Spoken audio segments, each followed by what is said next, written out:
You've been strong for so long.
Let's go.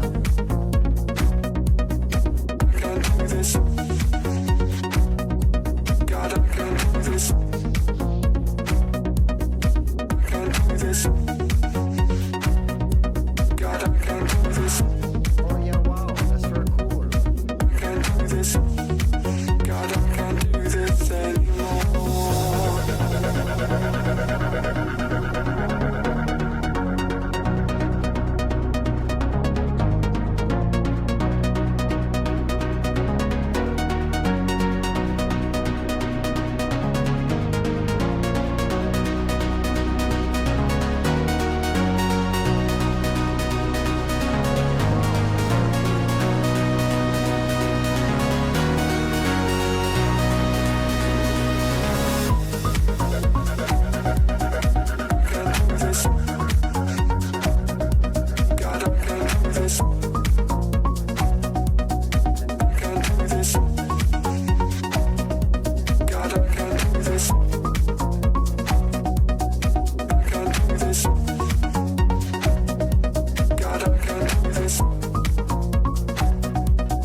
Can you stay up for the weekend and blame God for looking too old? Can you find all that you stand for has been replaced with mountains of gold? You can untrain yourself to notice, to feel pain and swallow fear. But can you stay up for the weekend till next year? God, I can't do this anymore.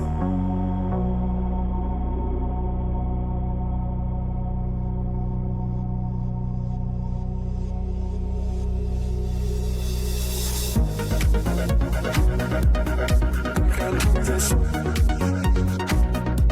God, I can't do this. Can't do this. God, I can't do this. Can't do this. God, I can't do this. Can't do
Ladies and gentlemen,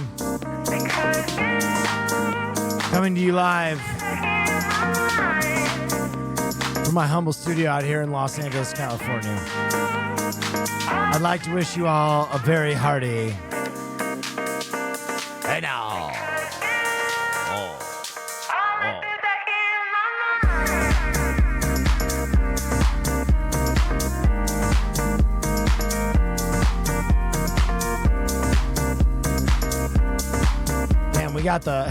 We got the Elden Ring counter up. Deaths 289. Boss wins 18. Ladders 21. Boss wins 1. Finger butt 4. Crafting 1. Now let's go. Fingers butthole.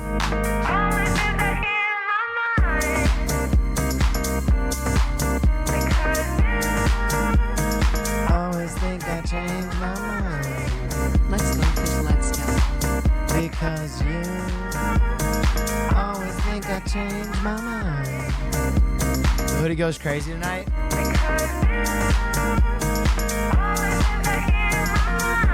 Dressed like a motherfucking pizza.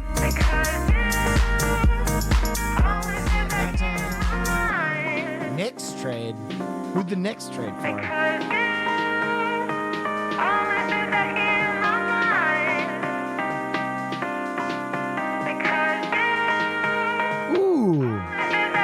Mikal Bridges from the Nets?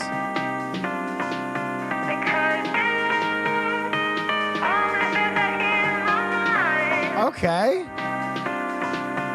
That's some motion. Best part of the song right here.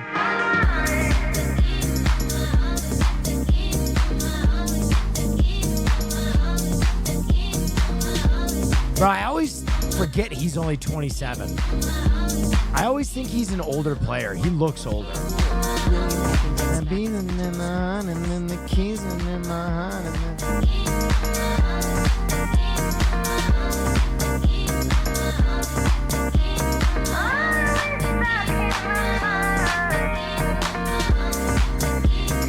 That team is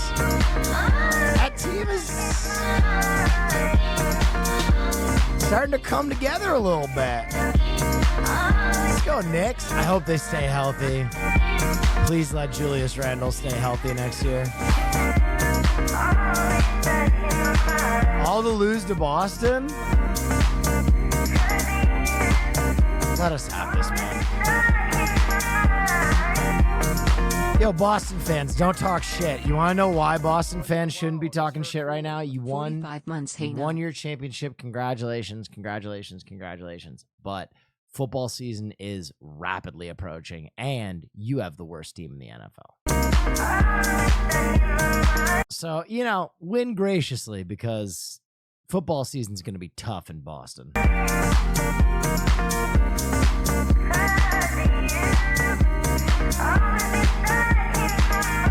Open your present, perhaps? Did it get here? All right, I'll go check the front desk. I'll be right back.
The reason I didn't get this package is you addressed it to Will Nandre. Oh yeah, wow. That's And my building was like, Pervy Yoda needs his own emote. who's Will Nandre?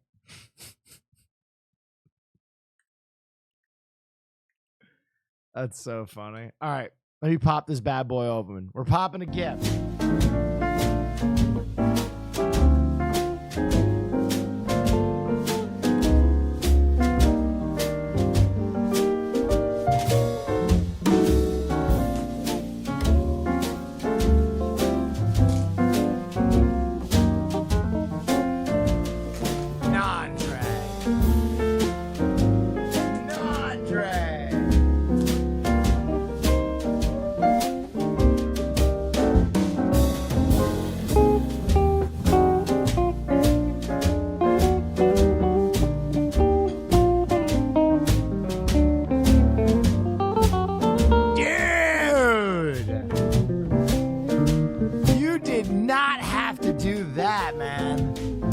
God, it can't rain all the time, bro. Holy.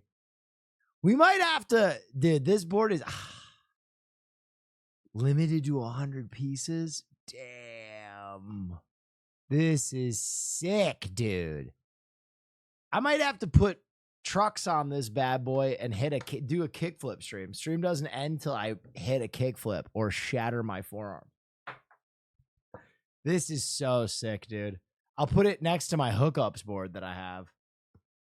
This is such a cool deck. Thank you so much, Nandre. Nandre, why do you do sweet things for me? You don't have to be nice to me. That's some good shit. Thank you. Thank you. Thank you, thank you, thank you. What a way to start stream. I'm feeling good. My goat. Thank you so much, Nandre. You want a game later? I mean, you're probably in like the post DLC haze. I beat the Frenzied Flame last night. Talk about the Knicks trade already. I mean, I didn't say too much about it. The Knicks were really fun to watch this year. I hope they're better next year. I mean, they were so good this year. They just got hurt, but very cool. Yo, why this look like Hassan? That is Hassan, dude. Big, strong guy, fuckboy haircut, glasses because he can't see. Hassan is Turkish Superman, though, for sure. The Turkish Superman. How's everybody doing? It's Tuesday, I believe, ladies and gentlemen. Nandre, you want to come over for film night tomorrow, maybe? What do you think of this? Oh! Makes me want to fucking spray, dude. That fit is awesome. Why is everyone wearing leather around him? He's got to be at some kind of leather convention because everyone is wearing leather. That fit goes absolutely banana wax. That looks like a wisdom fit. Oh yeah, wow. God, that's sick. I wish I could wear more shit like this. Can I get a hey now? Hey now. Damn, we have our own thing now. Can I get a hey now instead of welcome to the jungle? And I actually do mine. They're going to be a playoff team for the next few years, so fuck them picks. I think it's a great trade. Dude, in the NBA, fuck them picks. Truly. What's your opinion on Superman using only glasses to disguise himself? I think it's kind of genius.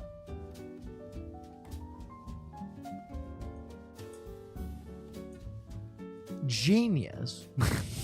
Genius, you say? I don't know if it's genius. It's kind of iconic. I don't know. Oh yeah, wow, that's very cool. Neff Playing with Photoshop today. Thought you would like this? Dude, Higsby.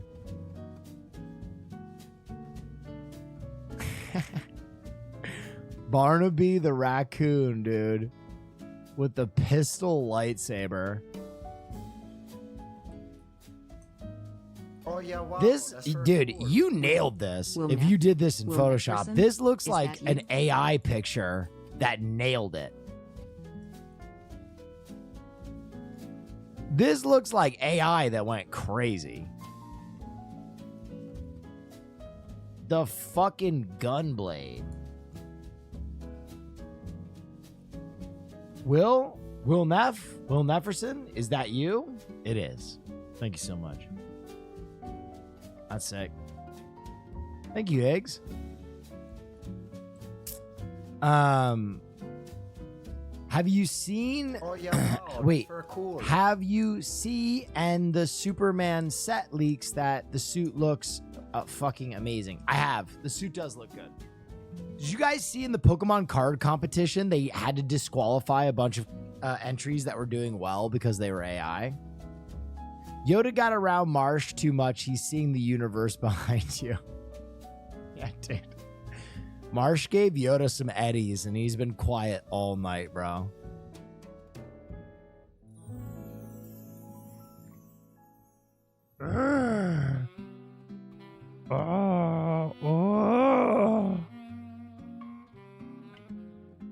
Bring me a water. Cool. You must.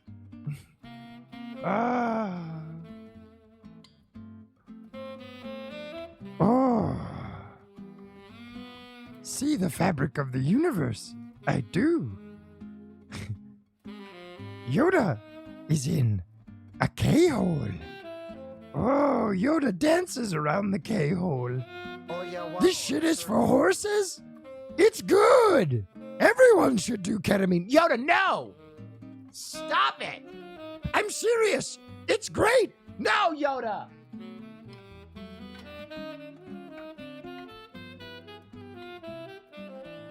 He's out of control. Quit horsing around, Yoda. Will the ventriloquist? Dude, I actually love puppets so much. I should just buy a bunch of puppets and do puppets. I saw this. This story is actually insane to me. It'll never stop being funny to me that GRRM fantasy stories went from being consumed by pre-internet fedora men to young women who harass the actor on social media. So the actor who plays one of the antagonists in House of Dragons, Fabian Frankel, has been getting so much harassment that he shut down his Instagram. He had to shut down his Instagram. Where were you? Oh, don't read that. That's a spoiler. I hate you. Man, I hope someone jumps this guy. Dude. Which brings me to my next theory. And stay with me on this. House of Dragons is Game of Thrones for gays and women. There, I said it. There, I said it. Someone at HBO premeditated everything to make it more soap opera-y. And I like it. Don't get me wrong. I like it. But I've been watching the last 2 seasons of Game of Thrones, House of Dragons, and I'm like, this seems a lot more catty. There's a lot more like interpersonal shit going on and a lot less killing people. There's also like a lot more women getting off. You know what I mean? First season of Game of Thrones, it was a lot of like very sad sex. And in this season, it's like hot Tumblr sex. You know what I mean? You feel me on this? There's a lot of Tumblr sex going on.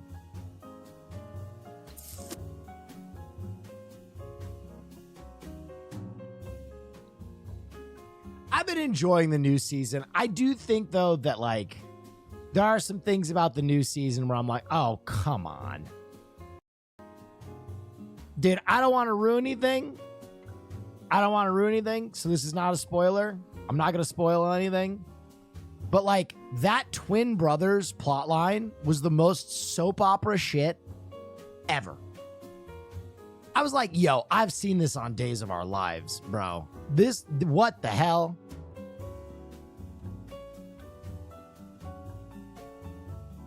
I saw this on General Hospital.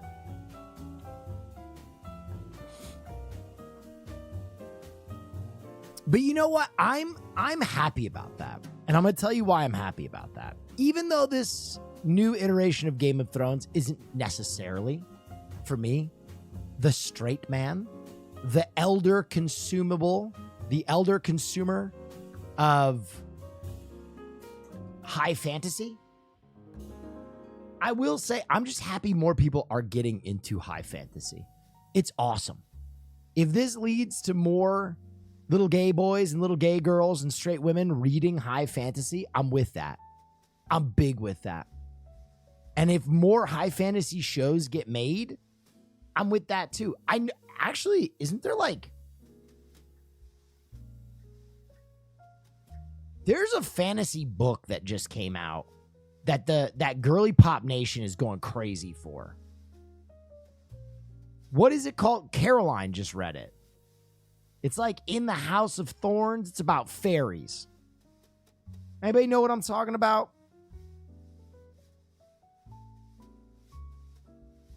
ACOTAR. What is ACT?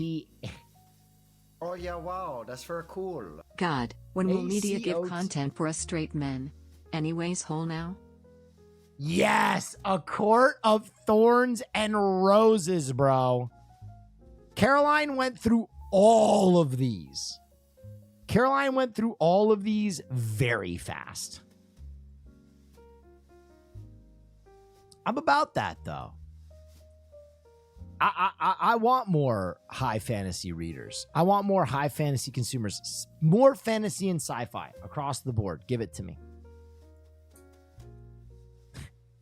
Oh, they aren't even that good. I'm so sick of seeing them. Peachy Pink, can I make a guess? Can I make a guess as to who you are? You are a woman, and you are a hardline nerd who has been a nerd for a while, and now you are upset that the rest of Girly Pop Nation is nerding because you're like, there's better nerd shit. Because I experienced this with superhero shit, okay? That was the same reaction I had when I was like, oh, God, this isn't even good superhero shit. You should read Red Sun. There is. And it's also better porn. There's so much better porn. God.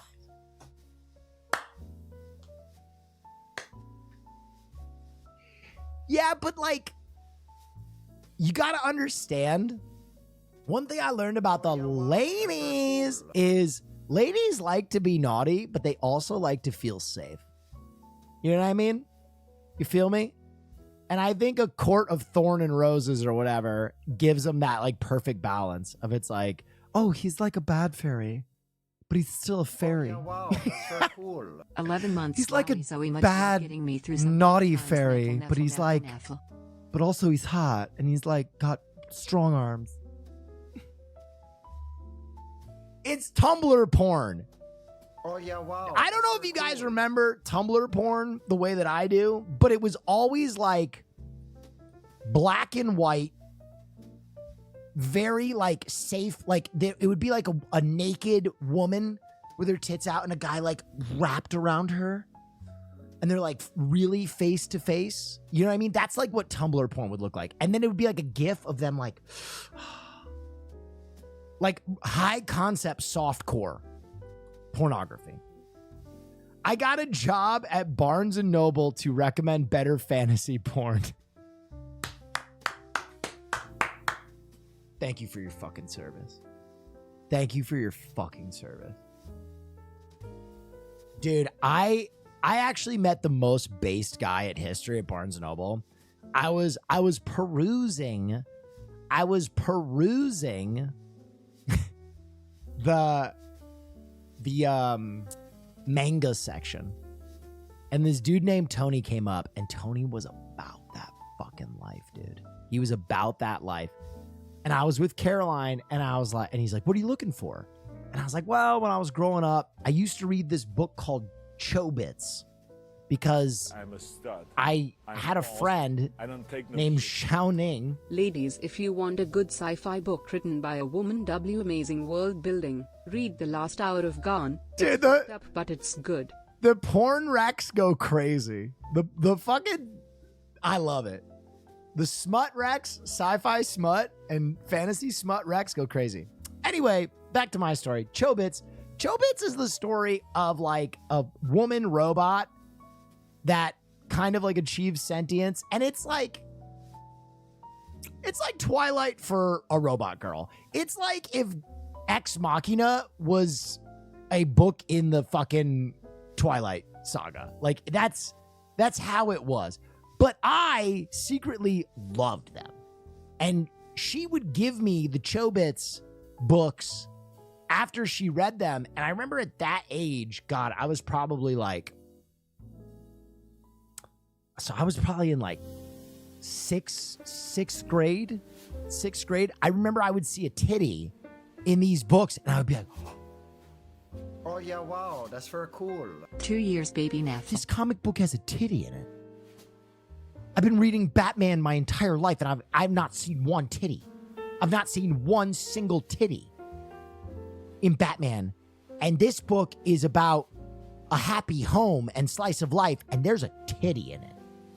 And I remember that was like mind-blowing for me. Because someone else said the same thing. I started to read Inuyasha, and the first villain is like a centipede woman with her tits All the out. characters in A Court of Thorns and Roses. Ask Caroline what she thinks PLS, and is a massive fan of that series. It's trashy but so yummy. That chat is so Cassian? right. Let's see what Cassian looks like online. Okay. Finally, someone is comparing me to a character that isn't like morbidly like out of shape or dying or ugly. I'll take this.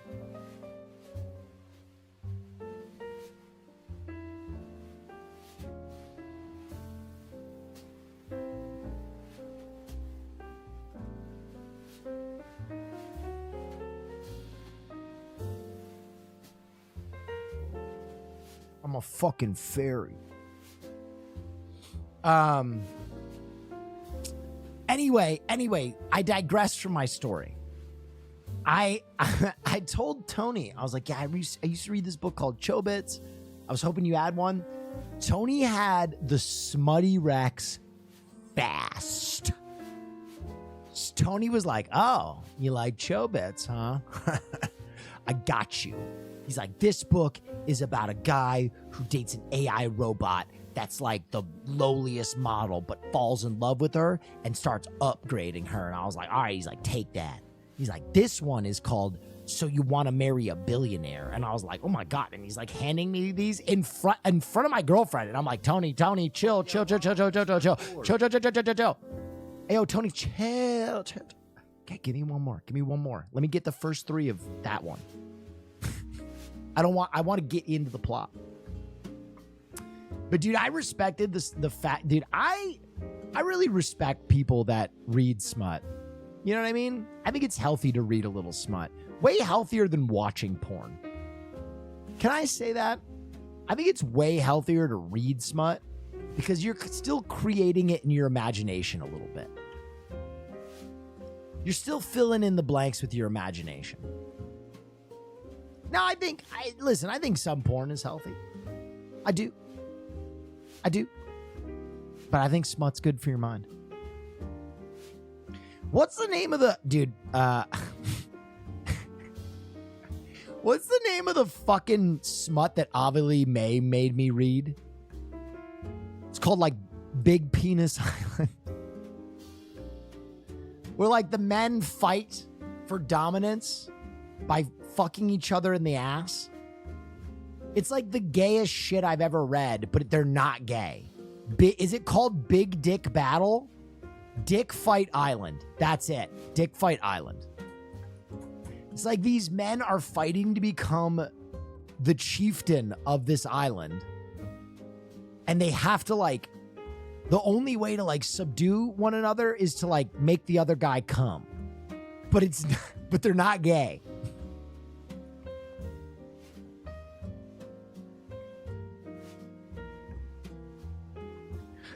They're not gay. It's straight.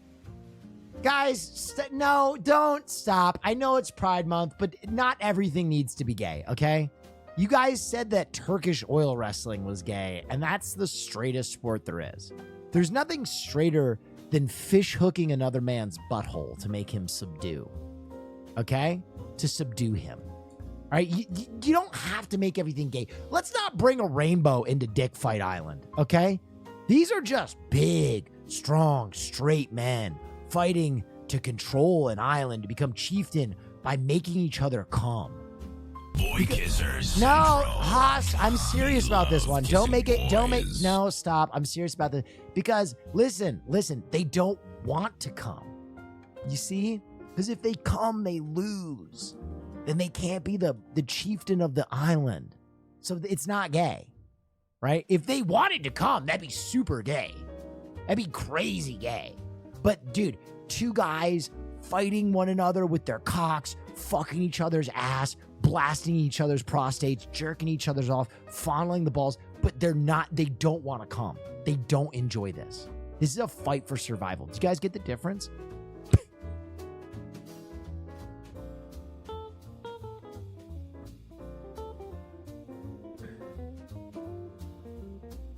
Dick Fight Island. God. Avali May was dude, Avali May is one of those people who is, she is such unintentional comedy. I got my sauce, but it broke before I got it, and the support on takes me to a blank page. What do? Reach out to my mods. We have reimbursed everybody whose sauce bottle is broken. I think you're our 5th person who had a broken bottle of sauce. Reach out to Haas or Naisu, and I'll reimburse you out of my pocket or get you another bottle of sauce.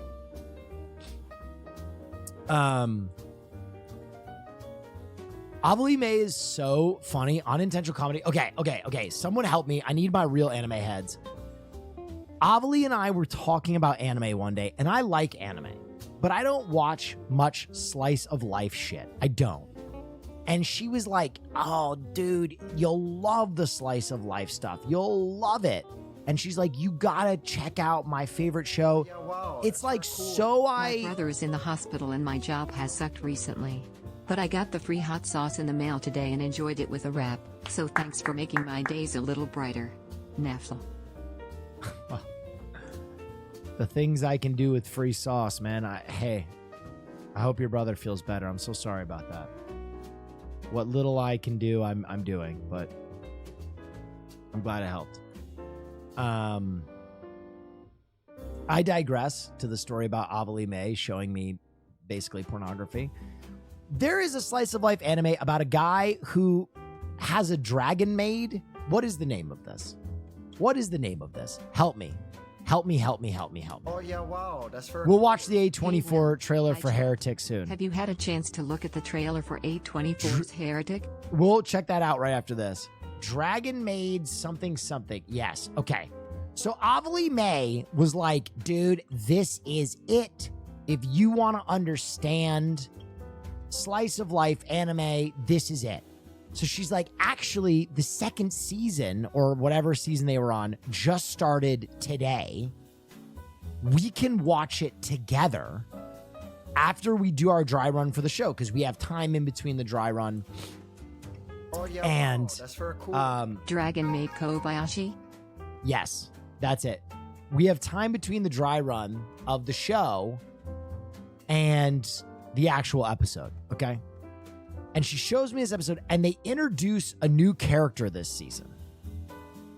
And maybe you can help me with the name of this character also, chat. When I tell you this character has apocalyptically large titties, like the 5th horseman of the apocalypse are these breasts.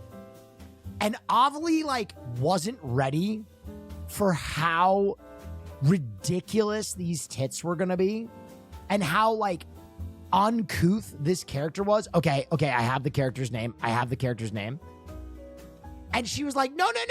It's not always like this, Will. This is a new character.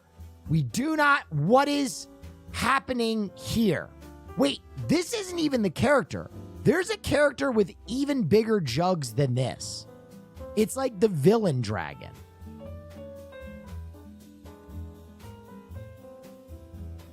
Like, these are large jugs. They go eat. I was baffled.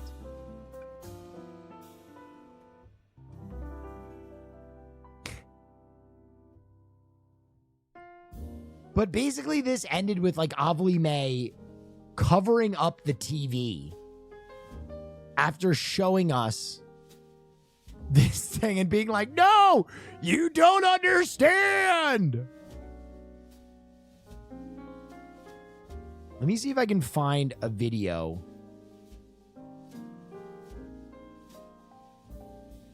of this character, because I was flabbergasted. Yeah. Also believe that.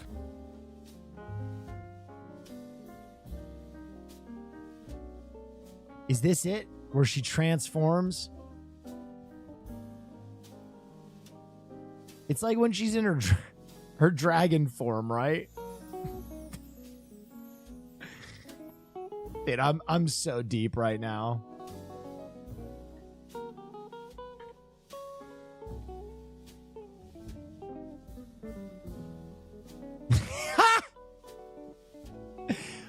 Why are... Dude, okay, here it is. Why are her boobs glowing? What is this? What is this?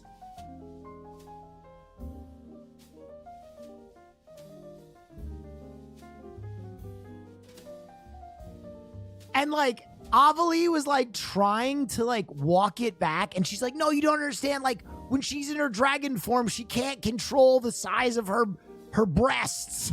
It's like, dude, what? I thought this was slice of life. Okay, yes, this is exactly what she showed us, bro. I was ready for like mushishi, like wholesome. This is what I got. 持ってみるか待ておい変なことすんな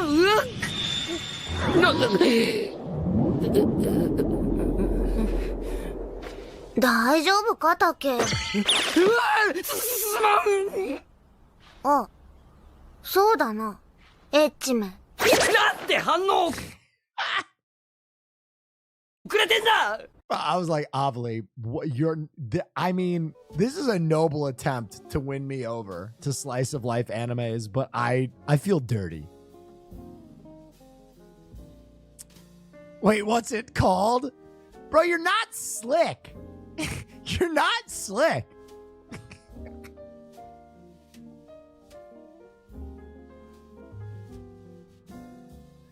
Wait. What's the name of that slice of life anime so I can laugh at it, dude? Yo, what's the name of that slice of life anime so I can avoid it, dude? Those tits are gross. I hate that shit. I don't even like it, dude. I hate when they go to the beach. That makes me so angry. Oh, so stupid. Stop playing volleyball and eating grilled squid. I hate it.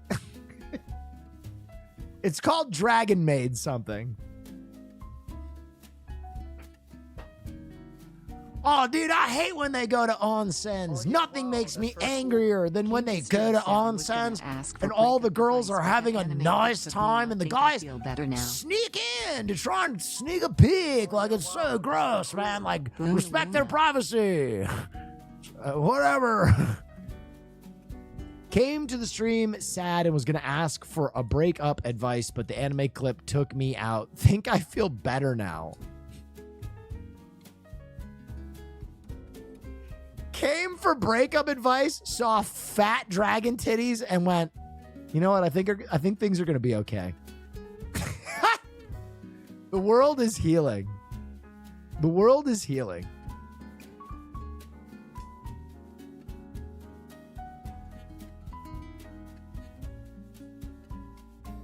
Life ain't all bad. Guys, I've been meditating on it since yesterday. When will that Farley shirt be available? 3. So we're waiting on one more merch design. There's going to be 3 designs in the new drop. We're waiting on the last one. I got my shirt today, but the back didn't have the logo like in the promo photos. Some of us in Discord were not sure if they were supposed to have the logo on back or not. My merch? Or are you talking about the Speedy shirt?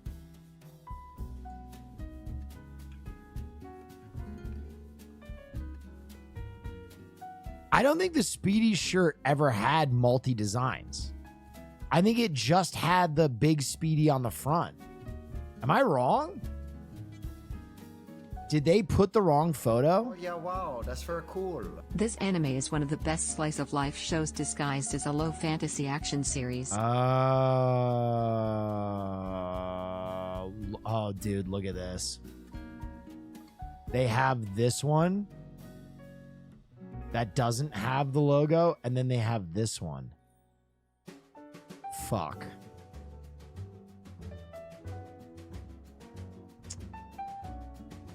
All right. Okay. Another thing I have to contend with. Nice. If you have an issue with it, I'll work on that. If you have an issue with that, please let my mods know, and I'll work on that.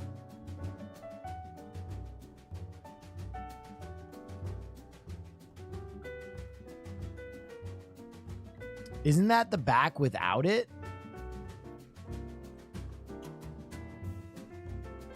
I don't know.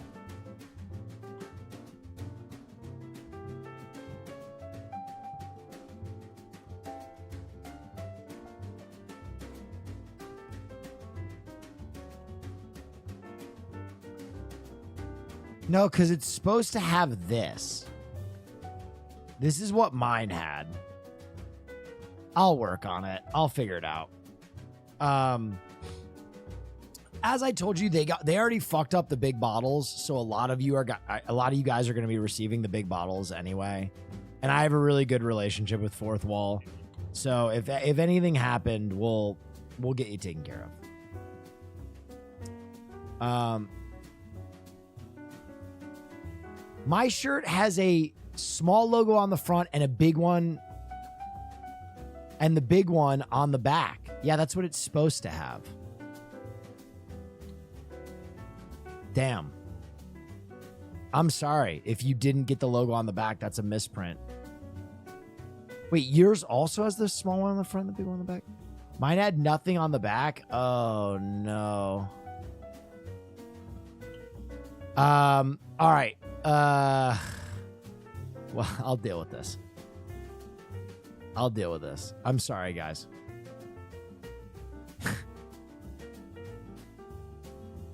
Bro, I love how I did a merch and hot sauce drop where the goal was to not make money, and I've given away thousands of dollars of the merch and the hot sauce away, and still somehow I lose. Feels bad. Will Neff and merch? Bro, I have the worst luck. I have been beaten to my knees.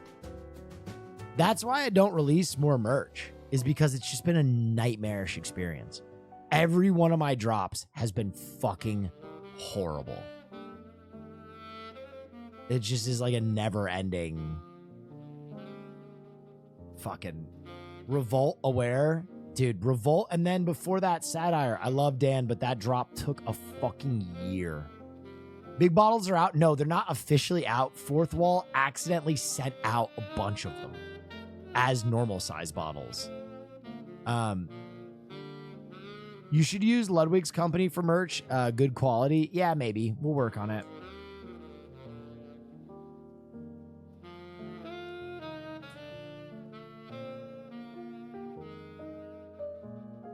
Can OTK not help? Okay, so just for reference, my first merch drop was a cut and sew item. So this was my big idea to design and create a clothing item on my own. which is way more fucking work than you think. There was no, like, most creator merch is just printed on blanks, right? And for the mock neck, short sleeve turtleneck, I literally worked with a guy to design that item myself, which is why it took so long. It took so long because I was like, I want to do this. It's great. It was a whole fucking thing. The second piece of merch was with Revolt. And Revolt was, at the time, the Rolls Royce of creator merch companies. Mr. Beast was working with them, Carl Jacobs, all the Minecrafters, and they were making great shit. That second line of merch is unreal. I don't know if you got anything from that, but the hats, the sweatshirts, everything was so high quality. The only problem was their owner was a sex pest piece of shit who was basically running a Ponzi scheme where he would spend like 60% of the income from every drop and then go do new drops to pay the people he stole from. And the problem was I was the last line out before the fucking Ponzi scam broke down. But like everybody got left holding their dick in their hands on that one. And I didn't really want to talk about it too much.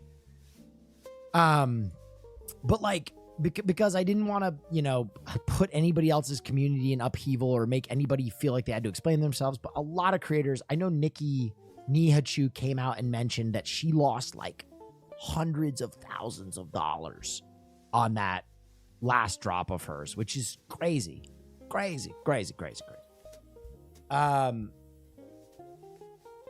There is a whole CoffeeZilla video on that, by the way. There is a whole CoffeeZilla video on that where, like, when Revolt shut, they owed different creators like a total of $6 million. So I did not get paid 1 cent on that merch drop, not 1 cent. And I had to refund something like 100 orders out of my own pocket. So I ended up losing thousands of dollars on that second merch line, and it was brutal. But anybody who didn't get their order delivered or the correct stuff delivered, I did it out of pocket, which is why the hot sauce, I was literally just like, this is going to be a gift to my community. My merch has been a disaster. So the hot sauce has been great until apparently the most recent line of you have received shirts without a graphic on the back. So I'll call Fourth Wall and fucking deal with that.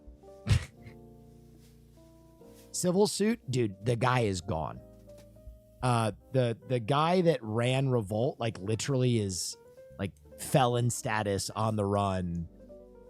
Ain't no way I'm gonna get that money out of him. Ain't no fucking way.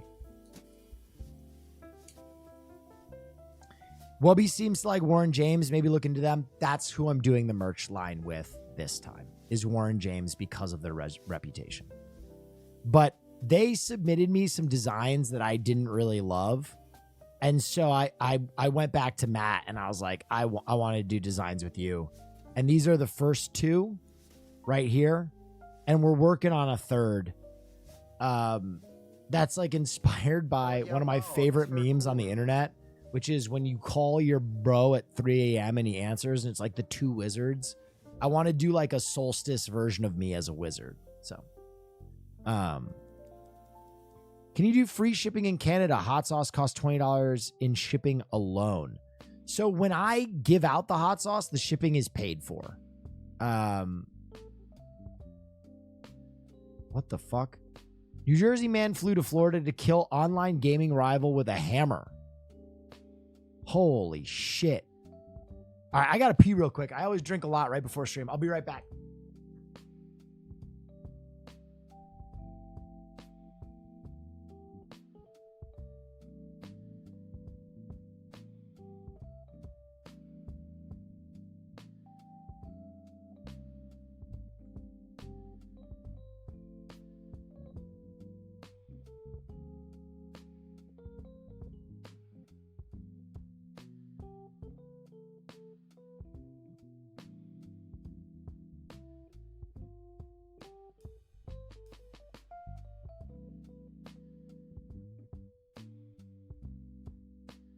Do not come.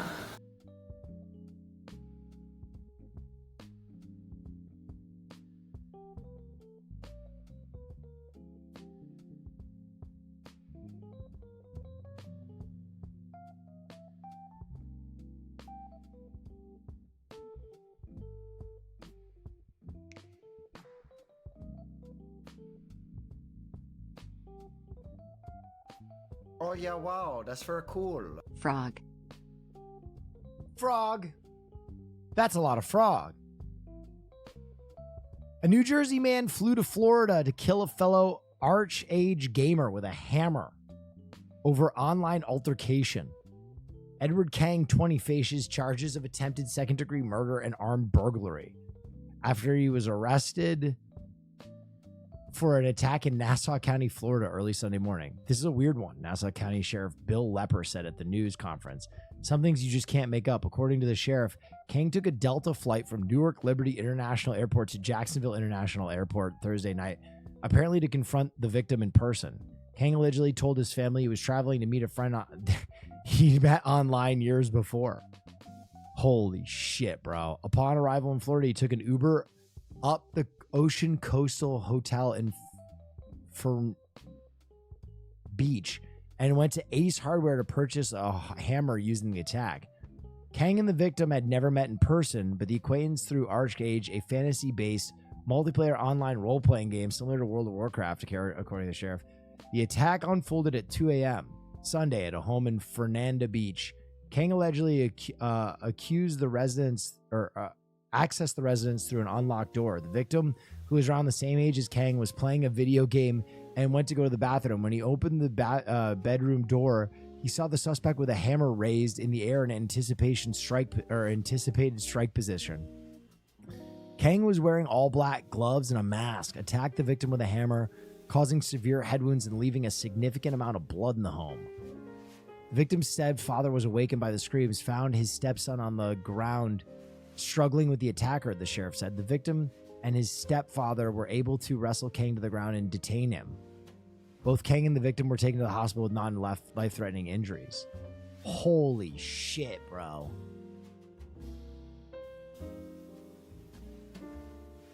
Thank God this kid didn't play League of Legends, wow, that's or else he cool. would have killed everybody. Thank God he played Archage and not League of Legends, or else we'd all be dead.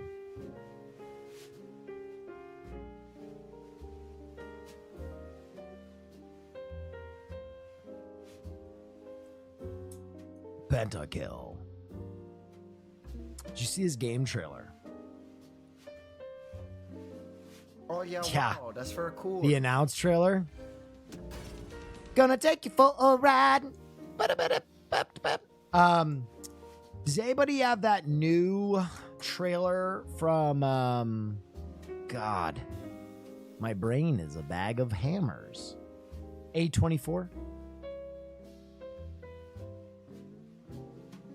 Here, I can pull it up.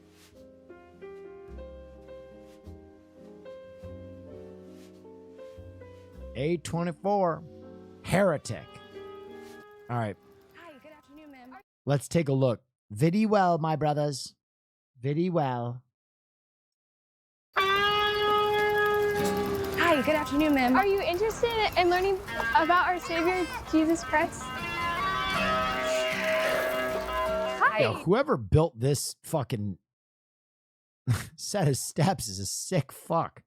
Good afternoon. Hi, are you? My name is Sister Barnes, and oh my gosh.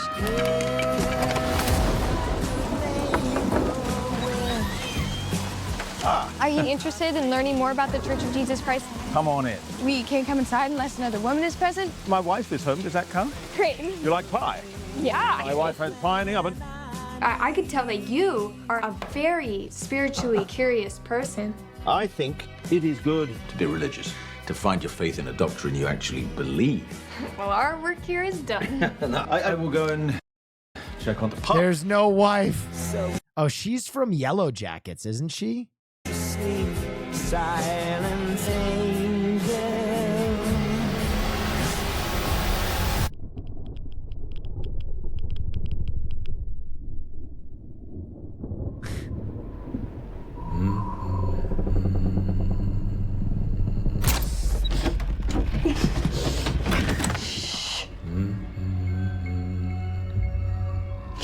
hear this? You're crazy.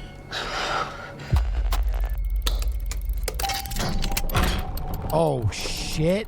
We just need to go home. I won't keep you if you wish to leave. But I want you to choose which door to go through based on your faith.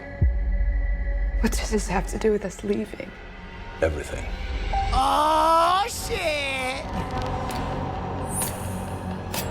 I think that we're being studied. It will make your hearts beat faster.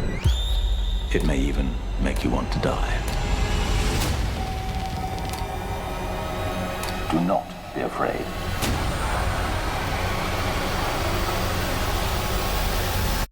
You will witness a miracle.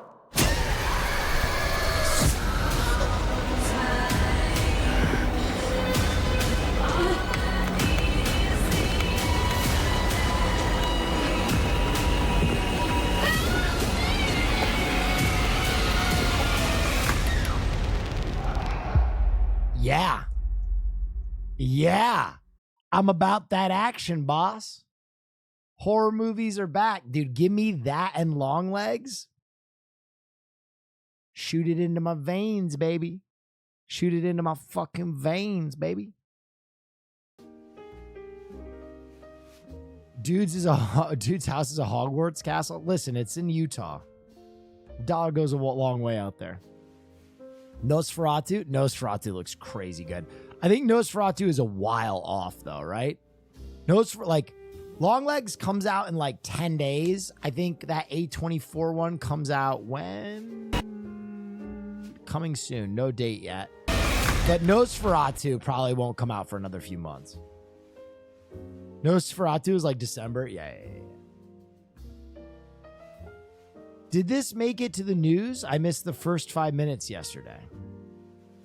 Cosmic Baseball lights up players with glow-in-the-dark uniforms? Is this the Savannah Bananas? They say baseball is America's favorite pastime. Well, a game played in Virginia this weekend just might have the entire universe taking notice because it's called Cosmic Baseball. Oh, this is cool.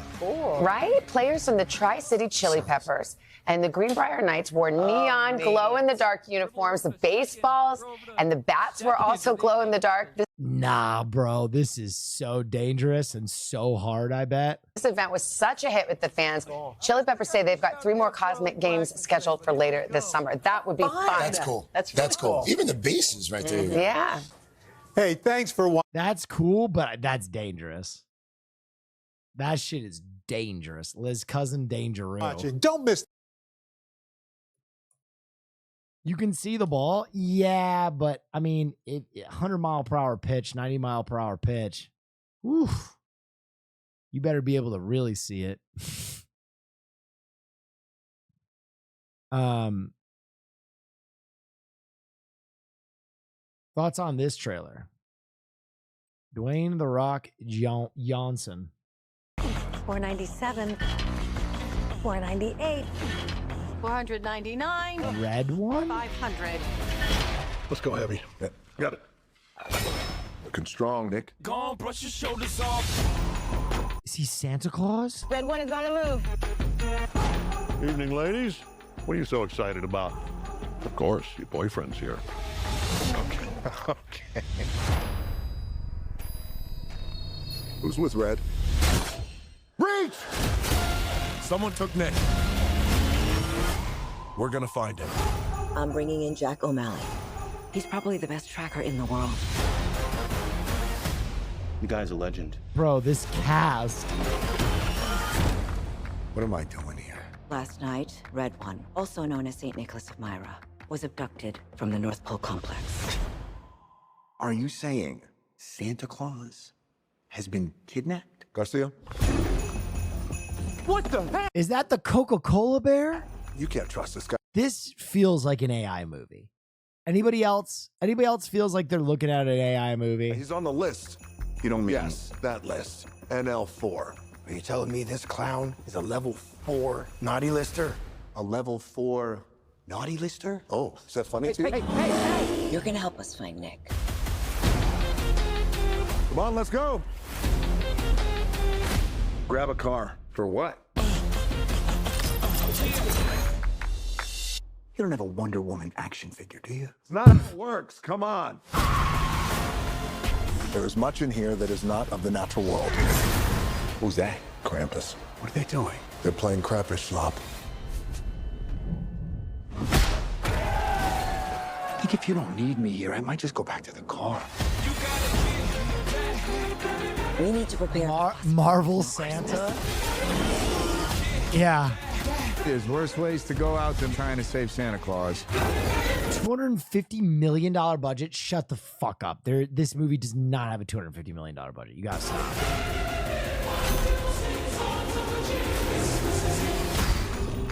We got snowmen!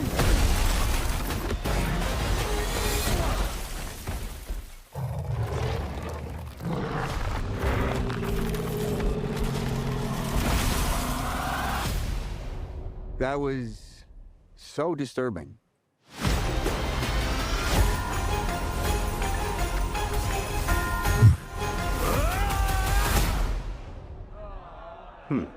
Interesting. My turn!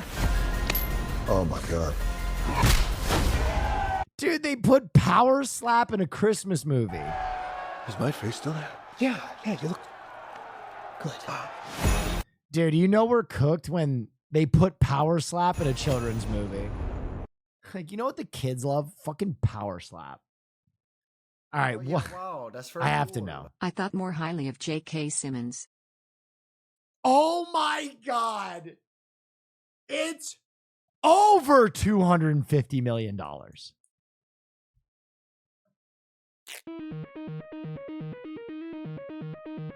It was 200 and then they brought on The Rock and had to raise it to $250 million.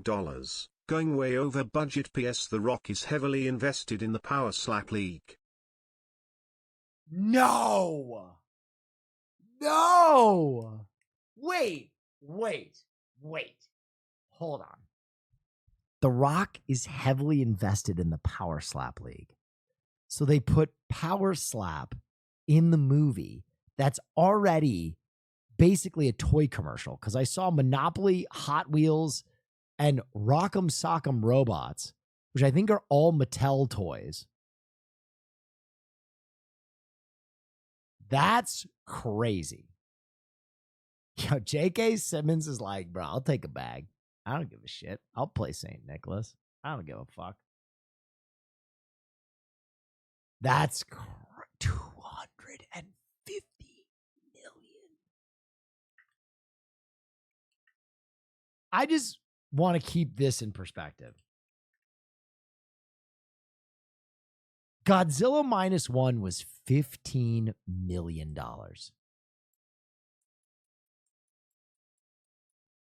Godzilla Minus One put all of Hollywood on notice. It was like, you know those effects that you say are so expensive and so hard to do?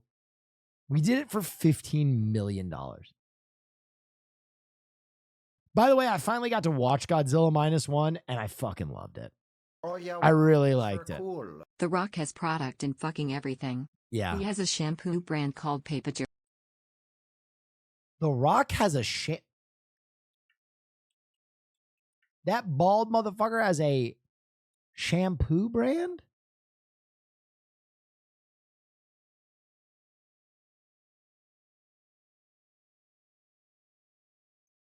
My hair would have loved this 2-in-1.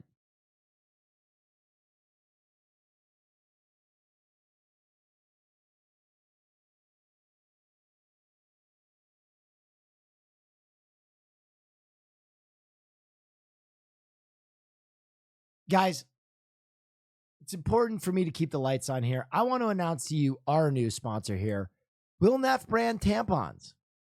Listen, ladies, I know what your pussy wants, and I know what it desires.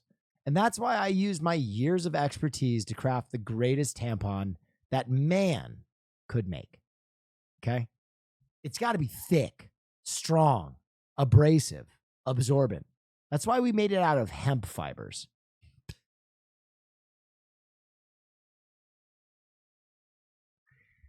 If it's not irritating the inside of your pussy, well then, is it even doing its job?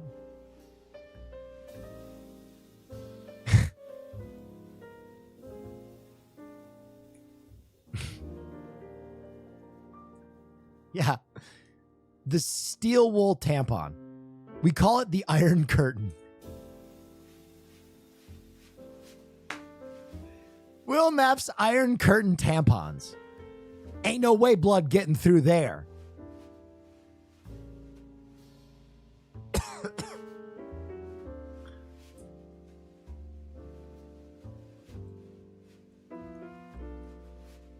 Wow. The Iron Dome. Wow. I'm trying to eat. I'm sorry. Oh yeah, wow, that's very cool. I'm sorry. I'm trying to keep the lights on over here. Okay.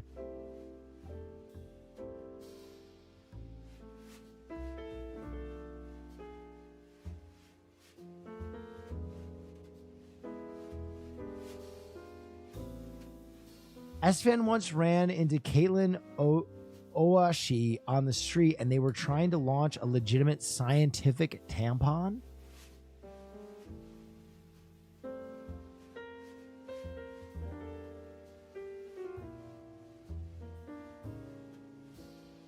Yo, why did they add this movement?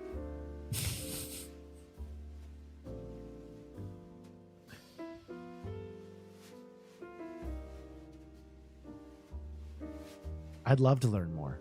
The sequel.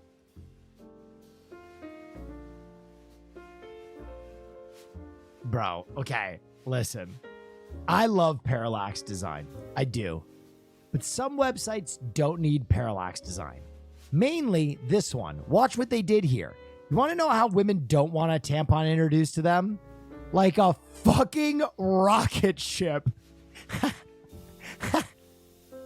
Holy shit. Holy shit. This is insane parallax.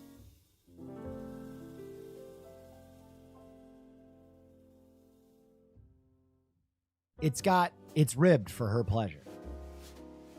Wow.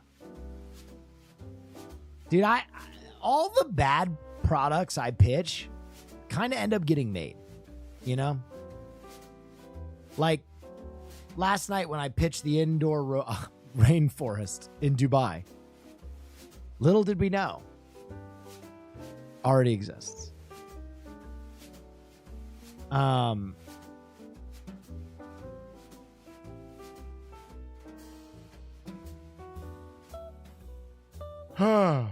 Hey, Will. Sorry. Hey, Will, have you heard about the greatest musical mind in America? It's from 16 years ago.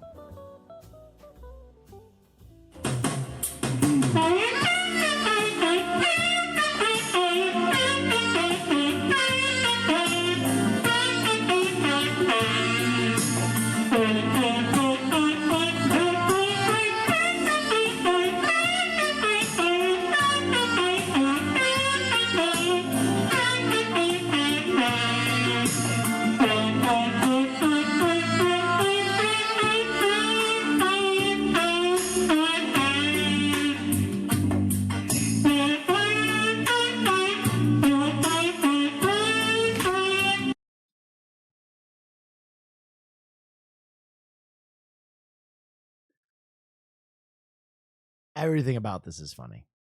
Everything about this is funny. Listen, just to say that the hand farts are funny is really missing the big picture. Him with the two computer speakers perched atop this couch. Perched atop this couch on either one of his shoulders to get the sound perfect.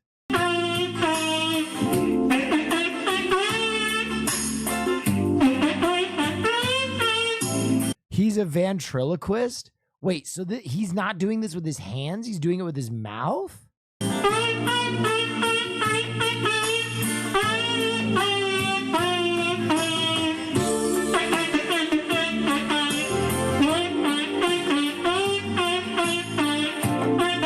No, his ass.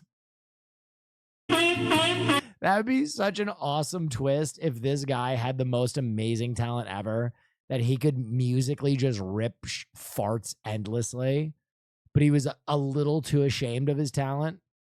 So he decided to like bury it and be like, well, I do it with my hands.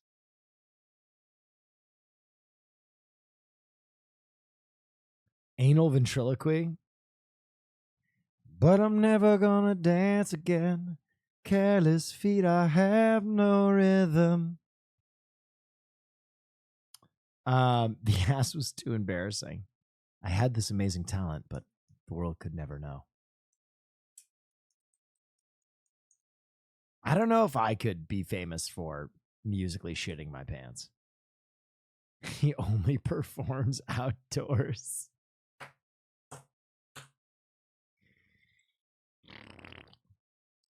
Did you see the Bill Hader Jiminy Glick interview? Wait, is this new? Jiminy Glick is back? Hello, I'm Jiminy Glick, and as part of my guest hosting duties on Kimmel, I'm obligated to interview who they've pre-booked. So I was hoping for an A-lister, but I'm thrilled to have you, Bill Hader. You are a pre-book, but you're a wonderful spirit. How are you? I'm good. I'm good. Welcome. Thank you. Bill Hader, it's not really a star's name, is it? No. No, like Leo DiCaprio captured you. Yes, that's but true. Bill Hader sounds like a guy who would do Inside Windows. But you've had an interesting career, haven't you? Yes, I have. I don't know a great deal about it. I see that you haven't been through hair or makeup. So that Can't was a choice. stand Jiminy Glick? Really? Martin Short's so fucking funny, man. So I guess this is the new He was like the original cunty interviewer. Hollywood, the rebellion. Why shower?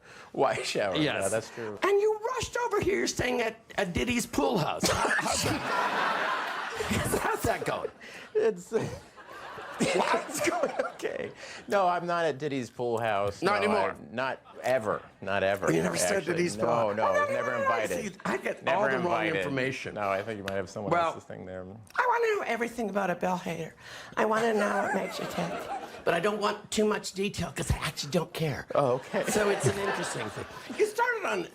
I don't see much of Martin Short anymore. I think he's only doing Only Murders in the Building anymore. Yes, my glasses. What'd you do on that? I played a lot of different characters on the show. Characters. Yeah. Were you the guy who would eat the apple real frantically, climb on people? That's Chris Kattan. I love Chris Kattan. Yeah, See, no. that's who I wanted to interview. I wanted to interview Chris Kattan because I'm a big fan of mango. What's Lorne Michaels like? What does he smell like? Mints, breath mints. Yeah, I would think it would be like a combination of chicken piccata and silver dollars. just a combination. Don't you think? Dude, Martin Short is doing everything he can right here to keep it together. That's awesome. Don't you think? Just a combination of smell. I was once to know, you share a birthday with Mike Pence. I do? Yes. Oh, no. June 7th. Oh, okay. Isn't that wonderful? I like Mike Pence. Oh, you like Mike Pence? No. Your pants or Mike Pence? No, Mike Pence. Oh, Mike Pence. Former vice president. No. Do you know he's very religious? Oh, yeah. No, I do know that. Jesus wears a bracelet that says, "What would Mike Pence do?" That's right. Isn't that clever? I wrote that earlier today. Yes, I did. Good. That's very funny. I wrote it I was taking a shower and I wrote it in the steamer.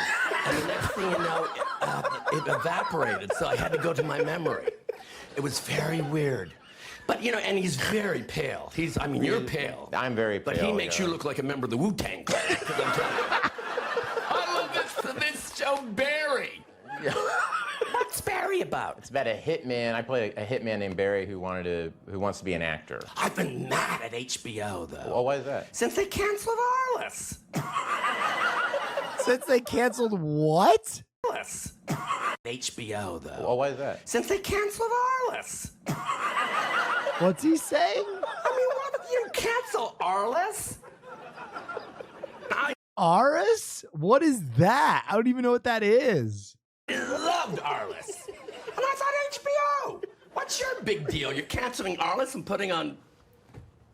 No offense, Barry. Barry, yeah. It didn't make any sense. Yeah, no, I hear that. So, have you gotten the... It's from 1996. dramatic thing out of your system, the boo-hooing? And are you going to go back to the funny voices? We want you to! Oh, yeah, wow. That's very cool. There's a funny voices. Or a peel. Mm-hmm. They're what? They're a peel? A peel. I'll save that for later. I hate waste. I like to wash my face like a cat. Yeah. Come on, man. Dude, come on, man. Willie Mays just died. I see you're choked up about it. No. Do you hold any responsibility at all for his passing? Very suspicious, you're acting very suspicious. I'm sorry, but I'm sorry. No. I It was know, just, but that was a hard turn. Short still got it. I mean, Short was one of the, he and Steve Martin really like, them on Only Murders in the Building is crazy. Like, they're both two of the best of all time. Willie Mays dying, that's just it's a... But you like Willie Mays. I loved Willie Mays. I like Willie Mays too. You're a baseball fan? No. But here's the thing. Why put an S in the word lisp? Why? It seems cruel and unnecessary. I hate unnecessary cruelty. Why do you think so many fat kids take up the tuba? I don't know. I've never thought about that. It is true, though. Oh, it is true, dear. Yeah, it is true. Question. I remember talking to Willie Nelson about this. You know, he's a strange look. You know, you could get high just from the braids. Mm-hmm. I mean, he looks like the first of the Mohicans. Well, this has been so much fun. So thank you, Bill Hader. Thank you. Thank you. Grabbing my foot. Here, eat that and have that for later.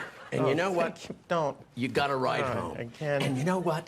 Thank you. This is a nice outfit if you're a cat burglar, but not if you're a human being. Anyway, this has been Jiminy Glick, and I've been so excited talking to Bill Hader, and he's done very. Show's been over with for like a year, so you don't need to. I appreciate it, though. Thank you. What are you doing next? Let me guess.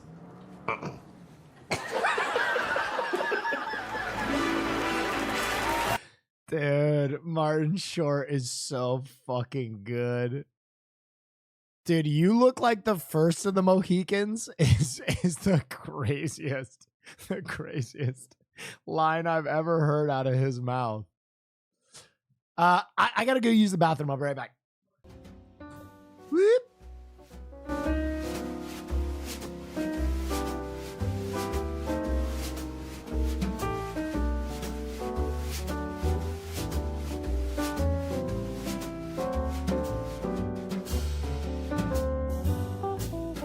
Bend over you must, for I must bust a nut.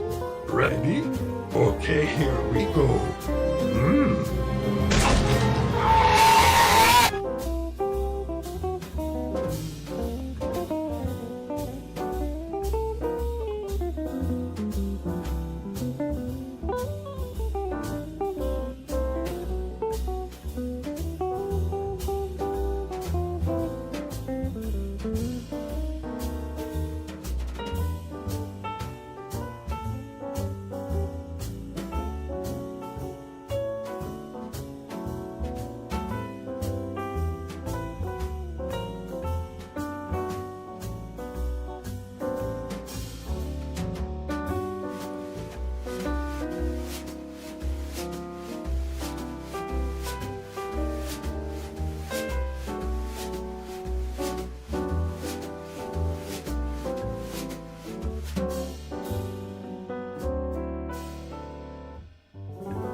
All right, I'm back, guys.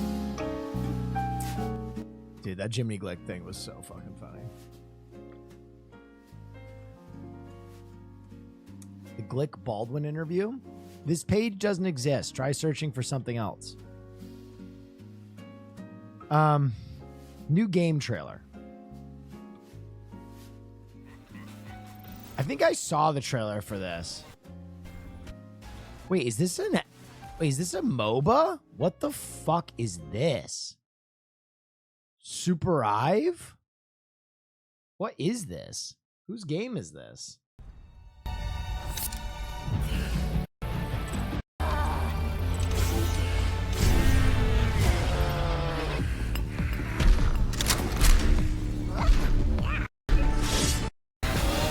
saw some MOBA in there. Yo, what is this?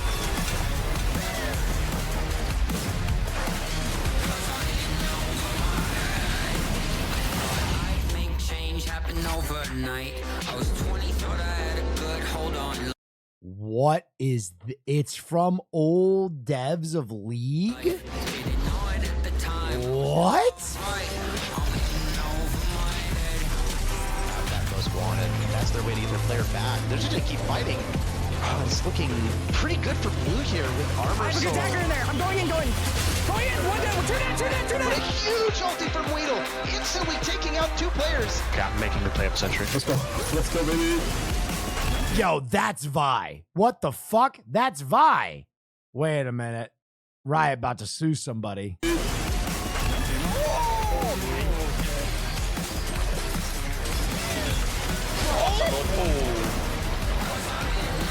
I'm just a bad guy. I win these.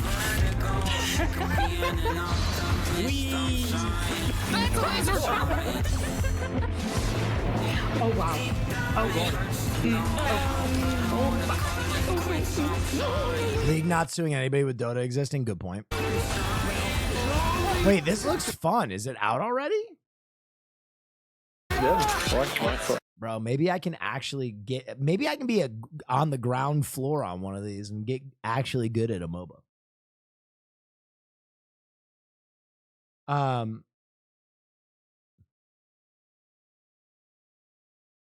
Beta end of 2024. Interesting.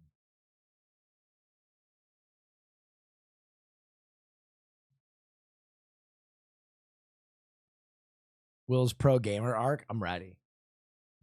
I'm ready. I've been ready. Okay.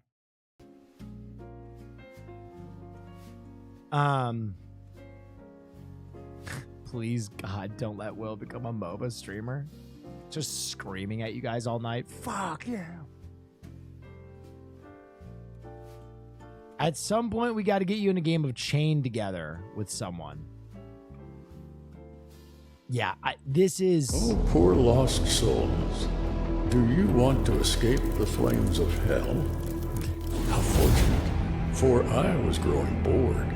I've concocted a little game. If you're brave, you may try to reach paradise. Hassan and I doing this would be content. Not sure if you're capable, though. I eagerly await your falls and the very first hurdles.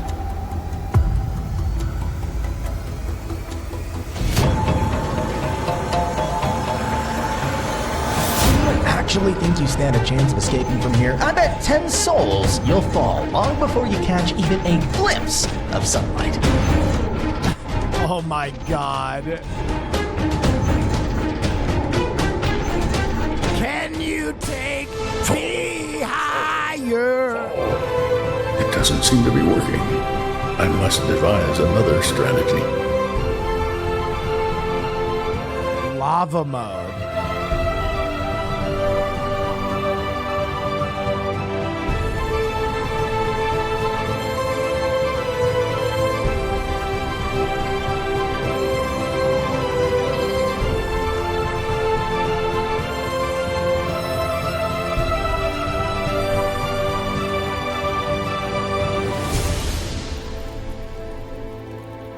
Warning, this could ruin friendships. True. True. I could get very impatient very fast. Bro, how long has Nandre been fighting the final boss? The final boss to Elden Ring must absolutely be the worst experience ever. Because I've seen so many people get caught on it. I'm not looking forward to it. Oh, did Nandre just pull up my stream? Because I've seen so many people get caught on it. I'm not looking forward to it. Inception.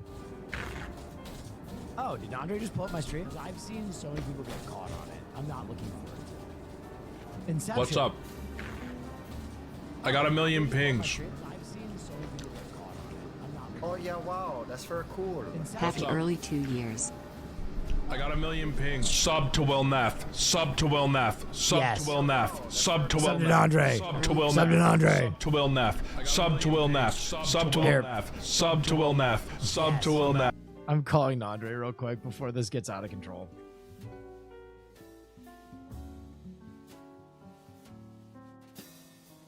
I'm calling Andre real quick.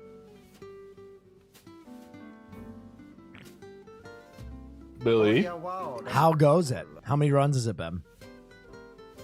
Oh, yeah, wow. That's very cool. It's Sub to Will been Neff. a long time. All right, you ready for ultimate pressure? Sure. We're going to watch this run and this run alone. If you do it this run, 100 gifted. And all my brave soldiers will gift as well. It's all on the line right now. Tap into something primal. I have not gotten him below 75% HP. Tap into But something primal. I do get him below like 50% almost every single run.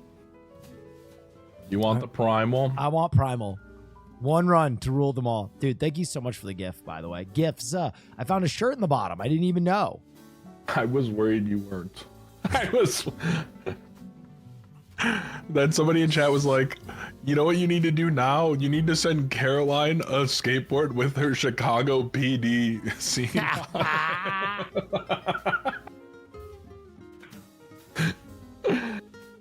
Oh, all right. I'm locking in. Lock him. All right, chap. We're all in for this. Give him your power. One run to rule them all. Can he do it? A man trapped playing Elden Ring for the last 7 days.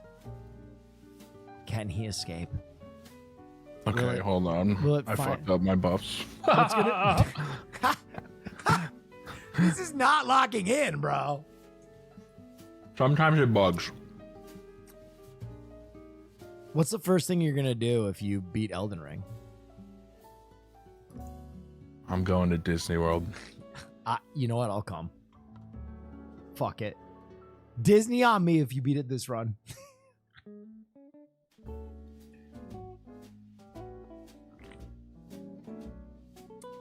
right. I'm going to remain silent. All right. I'm going to remain silent.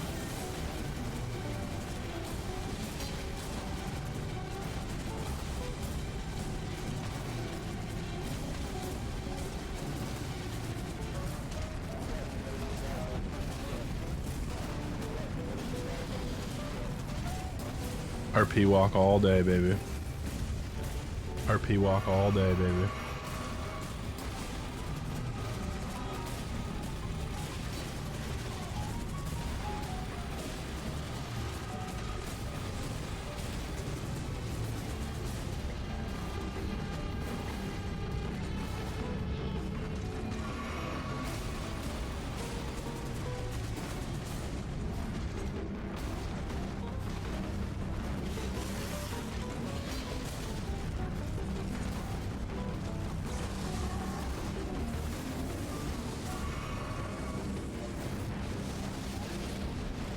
We love this attack.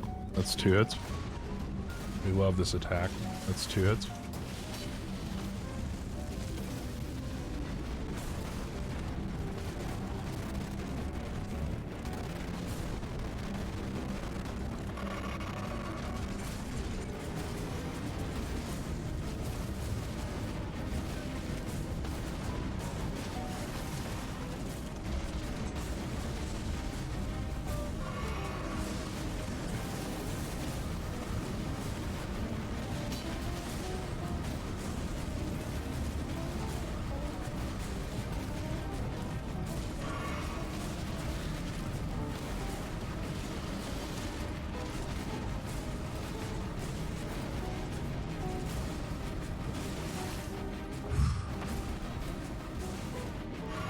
Fuck, I'm gonna have to tank this. Fuck, I'm gonna have to tank this.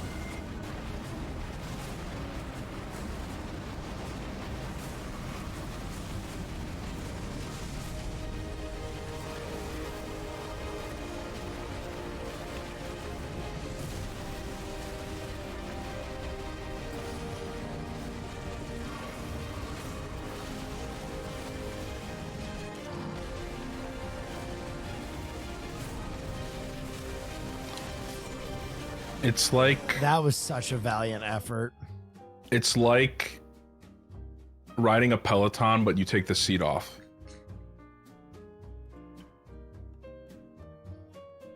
You know what I noticed about him that's so hard? He has so many change ups. So many. He Like has I feel so good many about off phase one. speeds. That truly was like probably my worst phase one in a while. Phase two, you fuck up once, you're gonna get hit by like 6 hits. It's so punishing.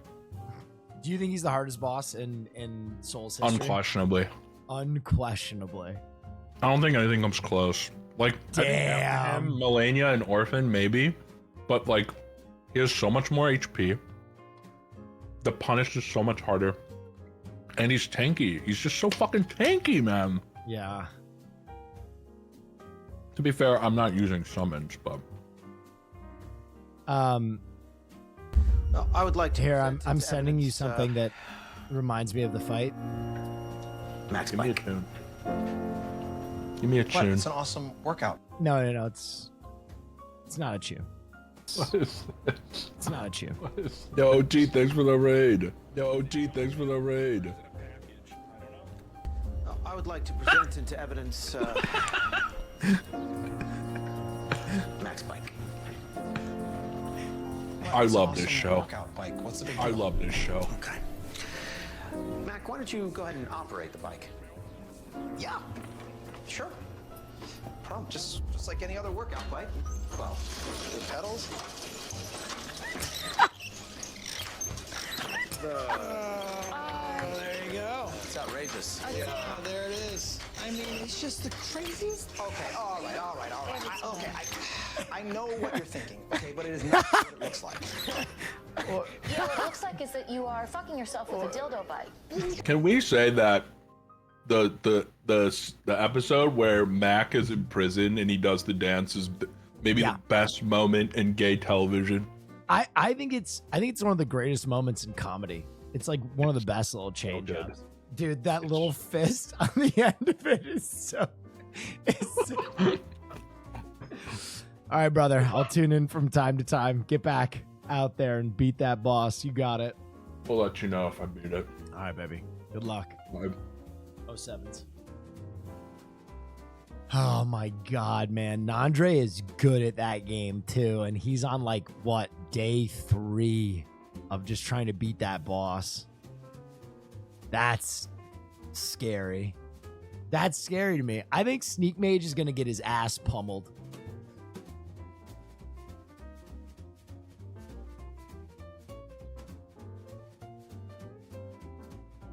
His damage is low. I mean, he's grug build. He's grugging it. He's not getting staggers though.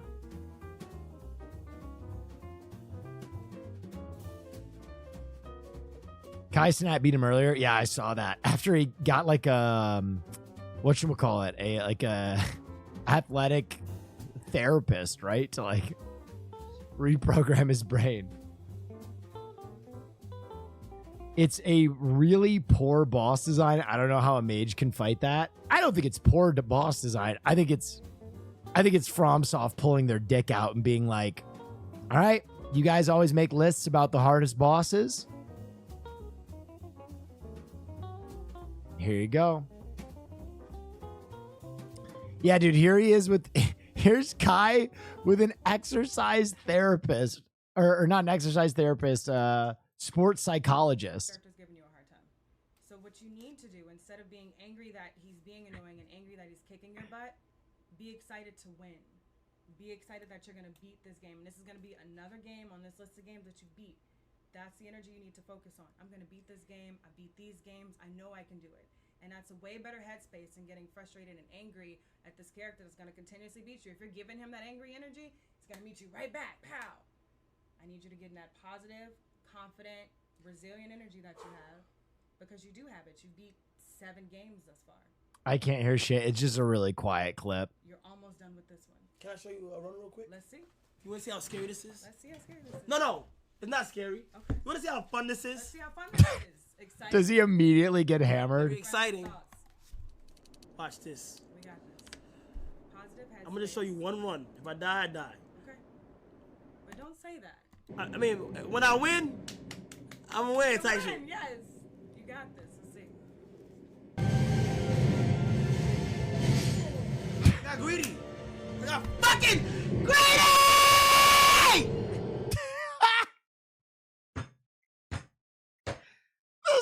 sports psychologist just sitting there with perfect posture being like, oh boy. Tough game, but you were going at him for a bit. Do you feel like you gave him a good run? That was a good run. I'm not gonna lie. I feel good about that run too, and I don't even watch this game, but I did watch you. No, that was actually Dude, I need her in my corner before I play pickleball. She seems OP. He beat it soon thereafter. She's so supportive. I mean, it's kind of her job. She's seen worse. True. Dude, who do you think is the biggest head case athletes to work with? It's got to be golfers, right? It's got to be golfers. Golfers have to be the biggest head case athletes in the entire professional sports world, right? Has to be.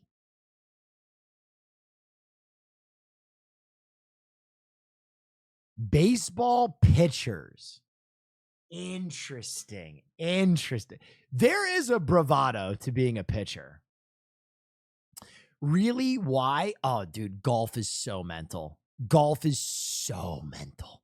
You can be having such a good round and then just shank one shot and immediately it's over. By the way, did I see Sancho West in here? Remember that scene from Major League 2? Hell yeah. What's up, Sancho? Dude, I've been watching your wrestling recaps. It helps me keep up on all the wrestling stuff. By the way, I don't know how you feel, but I've been saying it. The Liv Morgan and Dominic Mysterio plotline, I have been loving. I have absolutely been loving. It's like throwback to Attitude Era. It's like throwback to Attitude Era wrestling, and I kind of love it. It's mad funny. It's so stupid. I love it. Dude, Liv Morgan looks like a real-life version of Harlequin. She looks more like Harlequin than she looks more like Harlequin than what's her face? Help me out. Margot Robbie.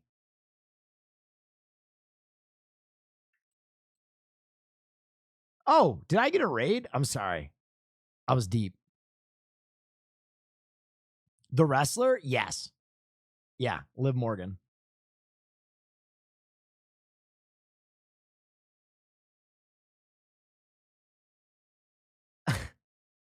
I wish I had boob.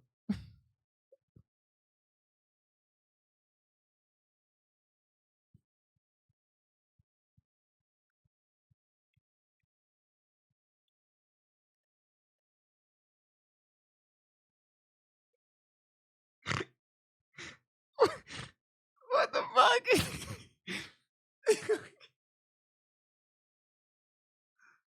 Bro, I read so many comments, I wish and that one just absolutely broke me. Just out of nowhere. What do you mean? You wish you had boob? Like, is that related to me talking about Liv Morgan? Or like, you want boobs of your own? I don't know what you mean. I wish I had boob. No S. No, what does it mean?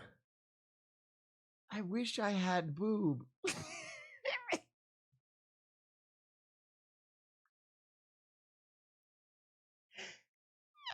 I have never felt my mind just snap like that.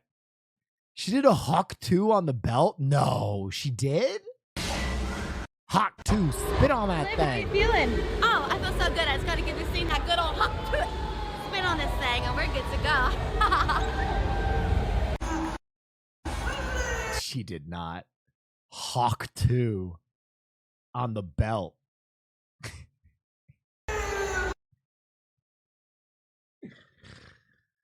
Oh my God. The joke is dead, guys. Listen, the joke isn't quite dead. Hawk 2 spit on that thing. It was a moment that it was crazy. It was like a rainbow coalition. I feel like Hawk 2 is the closest the Middle East will ever get to peace. Like, we all dropped our banners for one moment and we're all like, yeah, spitting on a dude's dick is funny. That's fun. Like, we all held hands. Gay, white, straight, conservative, liberal, Democrat, communist, capitalist. We all put down our arms and we went, that's funny. We are the world. We are the children. We are the ones who want a brighter day. I wish I had boob. It was like Pokemon Go release day. But yeah, that was it. Yeah.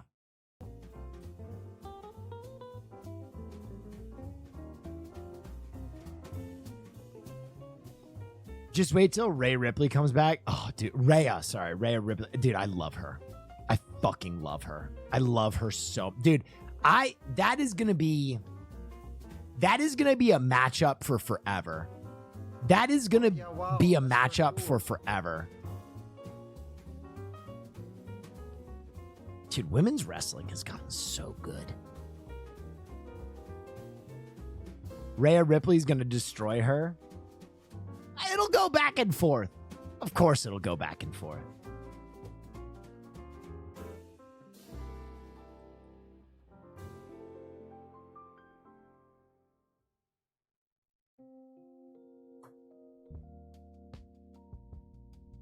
Dominic in a cage above the ring. Oh my, dude. Do you remember the promos they used to cut with Stephanie McMahon?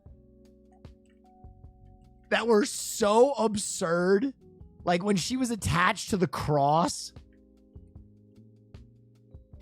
This shit right here. Can you imagine Mysterio in a situation like this? In the middle of a girl fight? Oh my God, give it to me. Oh my God, give it to me. Fucking run it back, bro. Sweet, sweet memories with the Ministry of Darkness.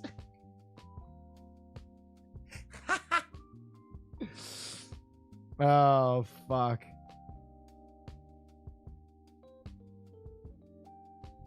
You know, when I left home today, I thought to myself, God, I hope some hot chick paints my brain all over some fucking hallway. And here we go. I love the type of woman that would actually just kill me. Yeah, man. Listen, real men can admit that they want Rhea Ripley to peg them. Real men can admit that they just want Rhea Ripley to absolutely beat the ever-loving shit out of them. It takes a real man to admit that.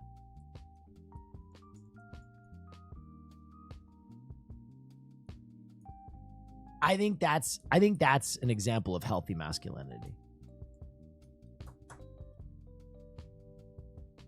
Death by snoo.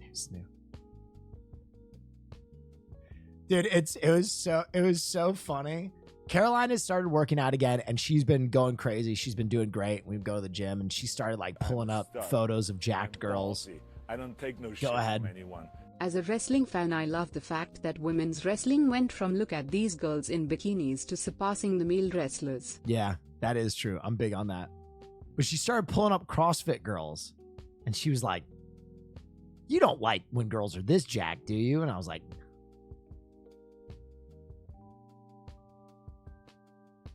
no.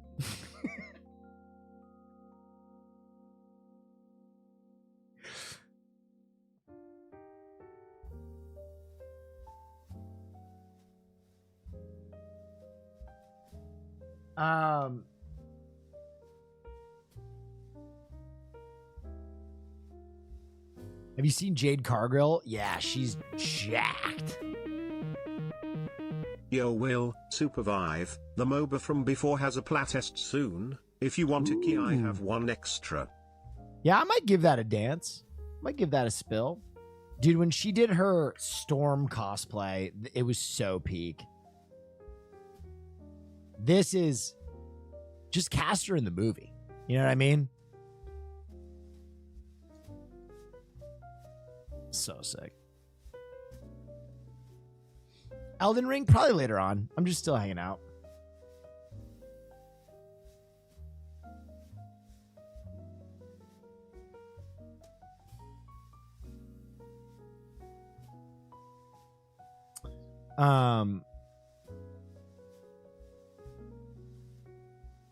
Do they cycle?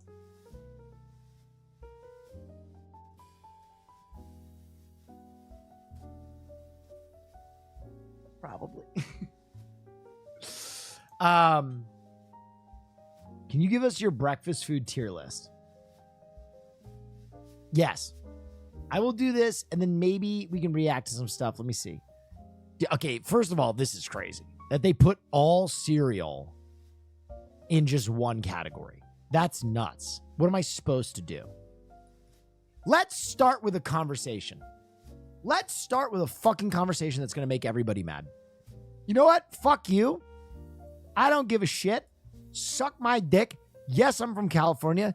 Yes, I'm a bi-coastal elite. Avocado toast is S tier. And if you don't like it, fuck you. It's perfect. It's delicious. It's savory. It fills you up. You feel good. Avocado toast is here to stay. It's one of the snacks that I can make in my house so fast with like one piece of bacon. Dude, this Duo Q, insane. This Duo Q, insane. But bacon is the S tier. Come on. A good Bashan is the craziest of the crazy. It's nuts.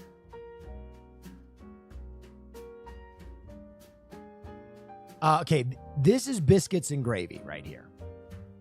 This is biscuits and gravy. And I'm going to tell you right now, I like biscuits and gravy. I would even go as high as A on biscuits and gravy, but I'm going to tell you guys a real fact. I'm going to tell you guys a real fucking fact right now. I have never eaten biscuits and gravy in my life and not felt like I was going to die afterward. Biscuits and gravy will fuck you up.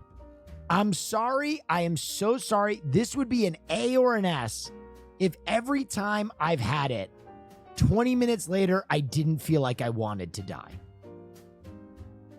It's so heavy. It's pure fat. It would be much higher if it didn't absolutely destroy me. Skill issue? No, you're crazy. Biscuits and gravy, you like biscuits and gravy is one of those breakfast foods where you cancel the rest of your plans when you start with biscuits and gravy. The rest of your day is chalked. You eat them on a Saturday, and the only other thing you're doing is going out and drinking later that night. That's it. That's when I would have biscuits and gravy. I would dude, if I had class, there's no way I was eating biscuits and gravy. There's no fucking shot. No. Cancel your day. Tell everybody you got no plans. Skill issue? Okay, listen. I'm going to tell you the God's honest truth. One of three things is true. One, you're an absolute god. You're a 6'6" Grecian god who can put away the 2,000 calories of biscuits and gravy on that fucking image and just tank it. In which case, I bow to you. Okay? Alpha. B, your diet is so fucking terrible that you don't know when food makes you feel terrible. In which case, I'm very worried for you. Or C, you're just lying. Because anybody who has had biscuits and gravy can tell you it's going to fuck you up.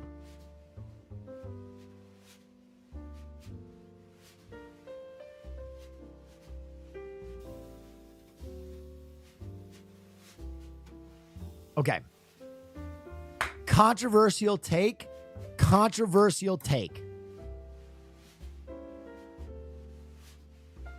Toast with butter is a low tier god. Toast with butter, I'm telling you right now, I challenge you. When's the last time you had a good piece of toast with some nice butter on it? And the reason I'm saying this is once every 4 years, when I'm fucked up, really drunk, and there is nothing in the fridge, I will make buttered toast. And I am reminded of the simple pleasure of just toast with butter on it. And I go, damn, why the fuck did we ever stop eating this? Why the fuck did we ever stop? This is it, man. Tell the people, put some cinnamon on this, take it to the town hall. Now, this is a laughable amount of butter on here, and whoever did this schmear should be shot. A single schmear down and to the left, sir. This deserves to be an A tier. Okay? Simple, excellent. Okay, these are not normal scrambled eggs. These are the kind of scrambled eggs that you get at a breakfast bar. I'm sorry, they're C tier. Maybe like a good soft scramble. Oh yeah, wow. I would go higher, but this image /butter is of Holiday Inn Scramby eggs. And Holiday Inn Scramby eggs are a no-fly zone for me. I'm sorry. These have been kept warm in a tray all day. You eat them as powdered protein, Oh yeah, wow. and that's about very it. Cool. Okay? All right. Hard-boiled egg. I will put this in higher C tier. It is good for utility, not for much else. You eat raw hard boilers to get through the day. You jam raw hard boilers to get from A to B. Okay? Period.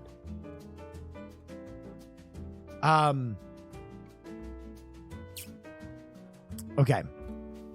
Let's get back into it. Ooh. Benediction. A good Eggs Benedict goes muy loco. Very crazy. Very crazy on the Benedict. This might even be here. This might even be here. But I'm going to put it here because, again, Eggs Benedict, inconsistent dish. I have had excellent Eggs Benedict, top of the charts, and then I've had Eggs Benedict where I'm like, oh no. And the reason being, the hollandaise sauce or the béarnaise sauce or whatever it is, sometimes you can fuck it up. That is the only reason that that's not in the S tier. I think this is the only bagel they have. And I'm going to be honest, bagels belong up here, but what the fuck am I looking at there? That is one of the worst bagels I've ever seen. What the fuck happened to this bagel?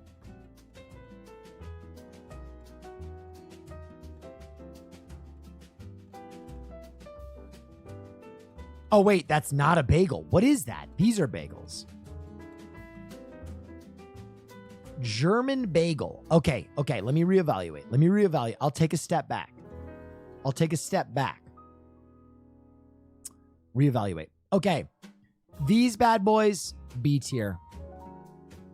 A little out of the toaster, out of the box. Crumpies with some butter. You know what I mean? These are good. These are very good.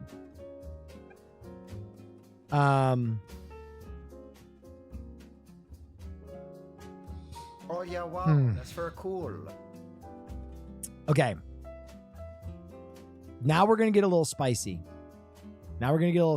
Are these hash browns? What are these? Because these look like dank ass hash browns.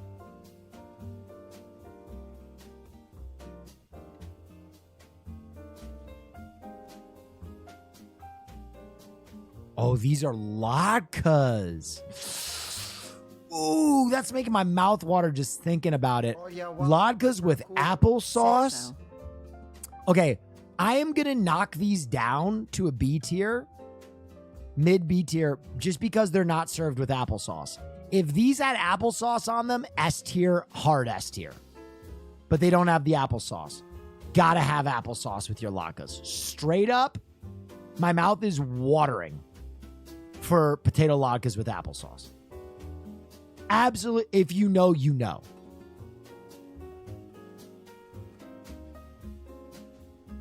If you know, you know.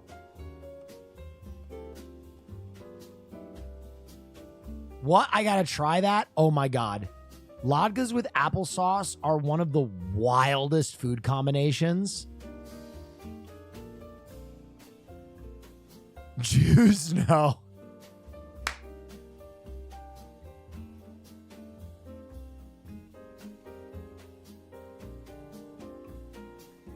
Dude, I just got the Jewish seal of approval right there.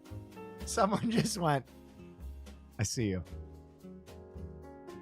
Applesauce? Yeah, let me see if I can find anybody making.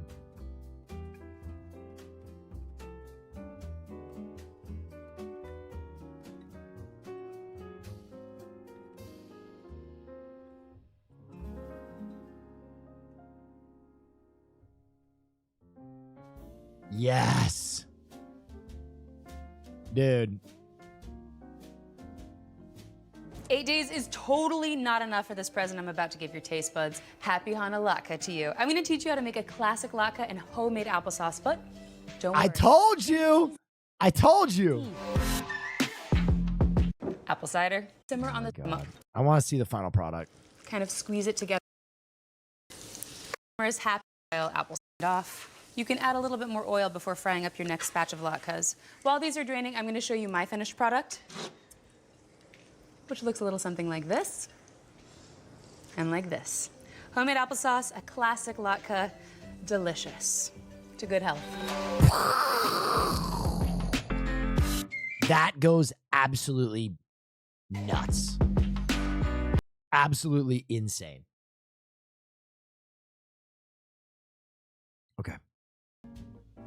So, I would say this is S tier with applesauce. Okay. An omelet?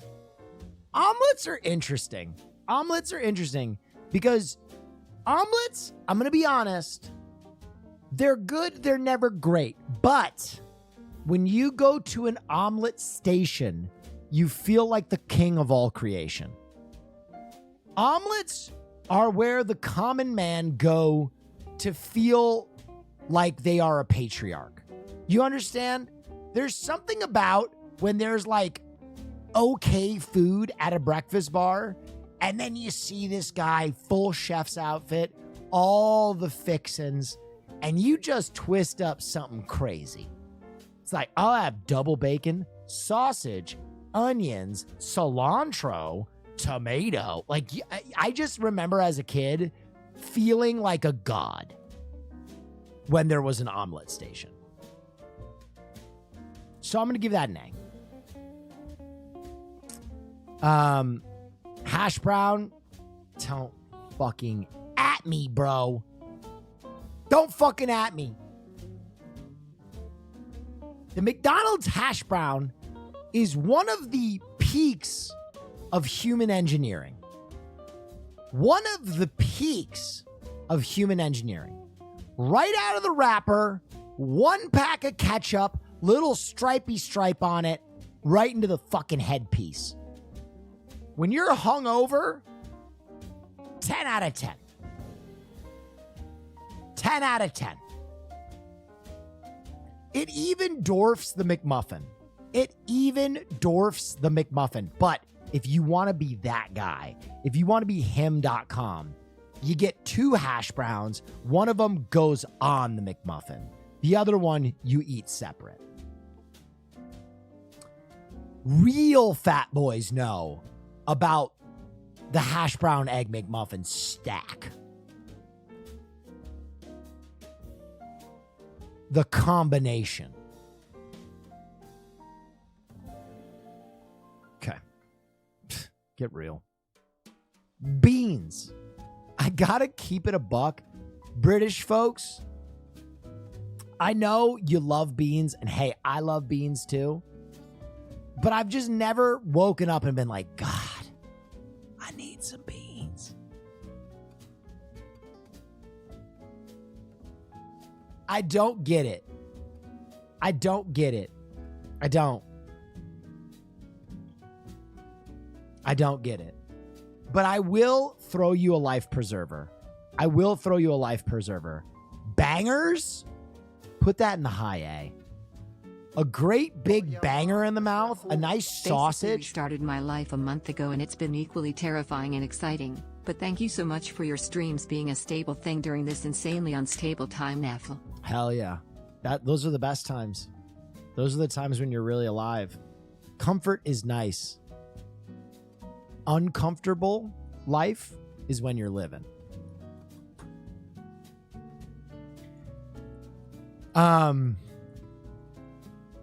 I love sausages. Okay. Why are there no waffles here? Can I ask a question? Why are there no waffles? I see pancakes. I see French toast. Where the fuck are the waffles? Because waffles suck? You better shut your whore mouth when you're talking to me. We're going to skip that for now. These type of hash browns, they're good. They're good. They ain't this. They're good. They ain't this. They're good.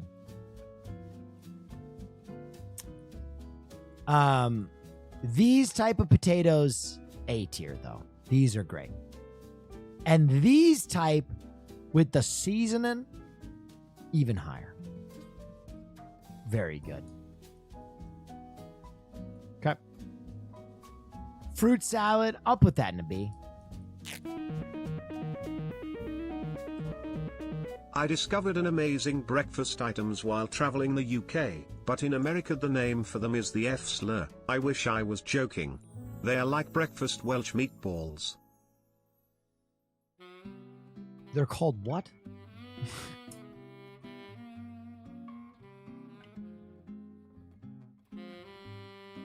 That's really crazy. You're crazy for real on that one.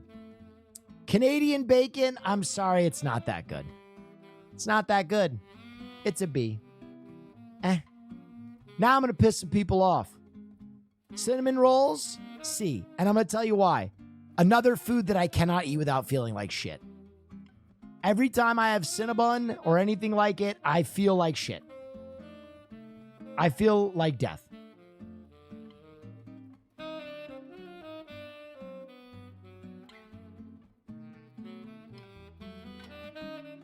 Sorry. Eggs over medium, kind of a staple. Kind of a staple for me. Okay. Now I'm really gonna piss some of you guys off. Parfait, S tier. Parfait is fucking delicious. I used to turn up my nose at parfait, but it's one of those combinations that's perfect. I love a good parfait. You feel healthy. It's delicious. It's cold. It's chewy. It's sweet. Bro, come on, you're a girl. Relax. Relax. We're not done. Healthy? Yeah. Parfaits are good for you. I mean, they're not perfect for you, but it's better than putting fucking biscuits and gravy or a cinnamon bun in your fucking head. I'm from New Jersey.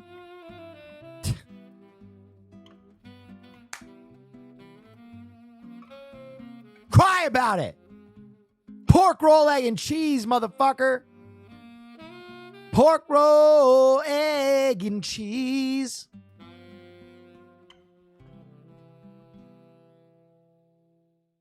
That's pride for my homeland. That's pride for my homeland right there. Okay. Now I gotta say something crazy. Another food that makes me feel like the king of all creation. I don't like steak all that much. I do not like steak all that much. But steak and eggs makes me feel like the king of all creation. Steak and eggs makes me feel like the... No, that's not Canadian bacon. This is Canadian bacon. That's pork roll, son.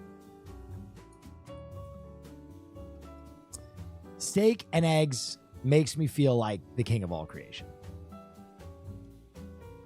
Okay. Cereal. They just put all cereals together, so I'm going to put it in B tier. It's fucked up. Pancakes. Do you like pancakes? Yeah, I like pancakes. Pancakes are great. They do make me feel like shit, but I'm okay with it. French toast. I don't like French toast as much as pancakes. It's a good sometimes treat. There are a lot of really upscale restaurants that make very good French toast. Croissant. A croissant is in the A tier. A croissant goes crazy. A good, fresh croissant, very good.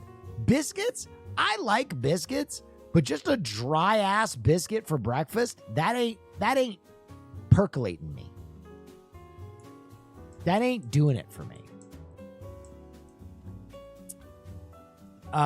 Oatmeal, I mean, this is a necessity meal.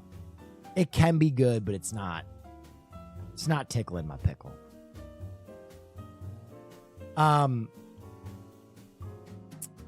Muffin.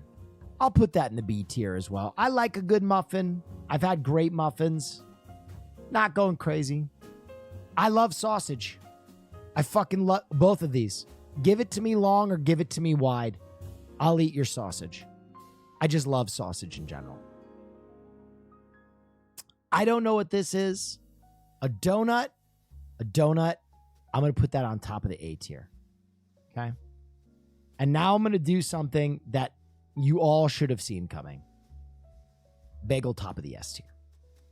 I have had so many good breakfast experience with bagel, egg, and cheese sandwiches, with cream cheese bagels, with cream cheese and bacon bagels, with cream cheese and lox bagels. The bagel is the king of breakfast items. The bagel is the king of breakfast items. There is no better way to start your day than a fucking bagel sandwich. It goes insane. Give me turkey on it. Give me avocado on it. Give me cream cheese. Give me anything on a bagel. Goes nuts. In North Carolina, I used to get pimento cheese and steak bagel sandwiches. And that shit put hair on my nuts.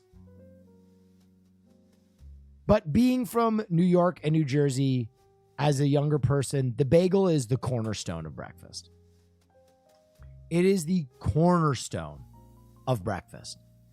And there is nothing like waiting in line at a bagel barn, Princeton, New Jersey. Shouts out Bagel Barn if you're still there. Let me see if you are.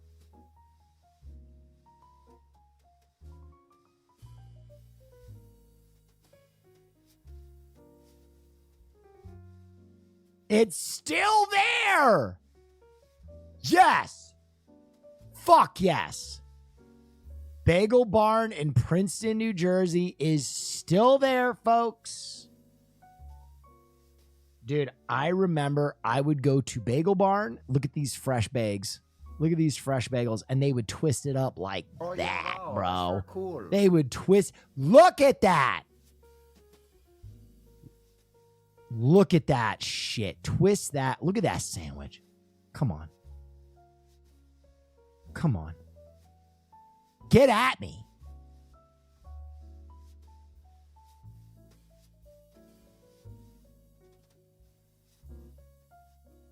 You're really earning the Jewish seal of approval with this stream. Listen, man, I grew up in New Jersey and New York, and my mom's best friend is Jewish, and she took care of me when I first lived in LA for a long time, man. She definitely was like my Mama Duke's out here. Shouts out to Lori. Love her, love her, love her. But they introduced me to all those foods. Dude, to all my Jewish folk in chat, one of my funniest culture collision moments with the Jewish community was no one warned me about matzo ball soup. And what I mean by that is matzo ball soup might be the densest food that a human being can consume. There's nothing more dense than matzo ball. And I was having, what's the name of like the big dinner that you have with your family? Help me out. Not Shabbos. Help me out. the big dinner where everybody comes and you have like endless Shabbat. I was having Shabbat with my friend Seder. Was it Seder? I forget. It was a big ass dinner. But I was having dinner with Benny and his family, and his mom had made everything. And when I mean everything, I mean it was like every dish like I had ever experienced in my life. And I wanted to try everything. So I was, everything was on my plate, multiple plates, multiple trips. And then at the end, she was like, oh, the matzo ball soup, I forgot. And she brought it out. And if you've never seen matzo ball soup, looks like this. And I absolutely buried this matzo ball soup. It was one of the best things I've ever had. But I was putting down, I think like 2 or 3 matzo balls, easy. And 20 minutes later, I was on another planet. I had never felt so full in my life. I was like, like I was just throwing it down so fast that I didn't understand that it expands in your stomach. It's so dense. It's so filling. And I was at that point where like a little kid eats too much Halloween candy. Like I was on my buddy Benny's couch while he was on his like MacBook One downloading music illegally on fucking LimeWire and playing NBA Street Volume 2. And I was just like sweating. Like,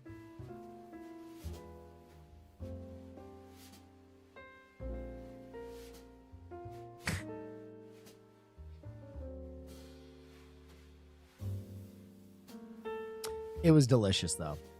There used to be a deli out here in LA called Greenblatt's. That was a fucking amazing Jewish deli that I always used to go to because it was right next to Laugh Factory where I worked. So I would run the cameras at Laugh Factory and then, some of the comedians would go over there and eat at Greenblatt's. And it's closed now. It closed during fucking COVID, which is such a bummer.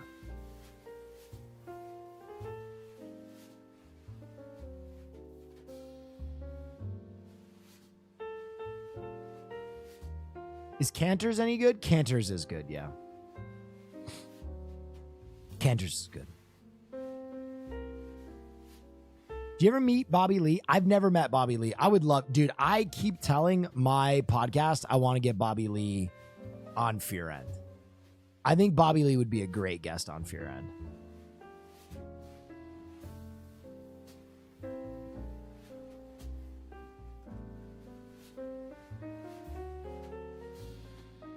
Bad Friends crossover? That'd be insane.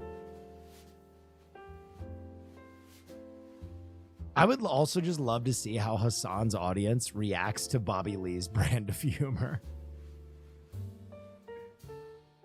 Will Sasso? Oh my God. I would love to have Will Sasso on.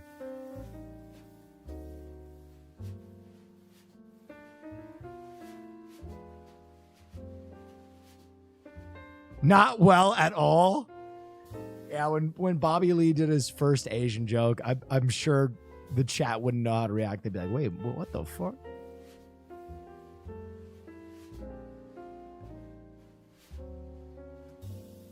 I feel like this could be your twerking anthem. Hey guys, I hope you don't mind that I'm just kind of hanging out with you tonight. I'm just having fun. I kind of, this is one of those streams that has just flowed really nicely.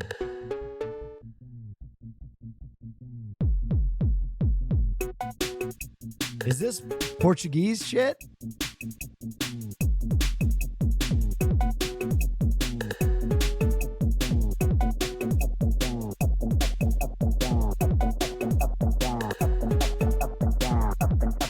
German? Oh boy, it's about to get crazy.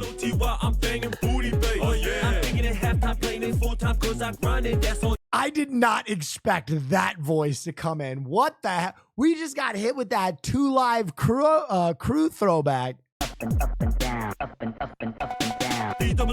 I'm banging booty, babe. Oh yeah. I'm thinking at halftime playing it full time cause I grinded, that's all, yeah. Came up banging on the beat, came up busting, swinging fast. I stay down for my let's beat. I'm on the scene like fuck a pass. Straight addicted to the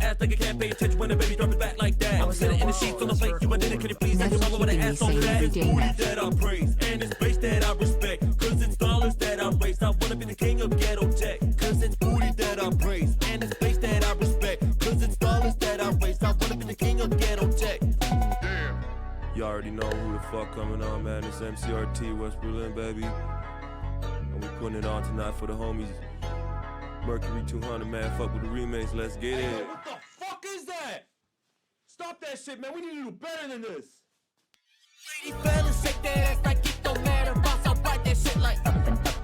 Okay, I love this. We not dip, you dip, we dip. Have you made Carnival 2025 plans? No, but it's happening. We're doing it. I'm doing it. Haha, why'd you think this was Portuguese? Because it's actually really interesting. Brazil is having this really weird, like, acid house and, like, tech, like, moment right now. And I don't know what spurned it, but, like, there's a few artists in Brazil that are, like, bumping shit like this.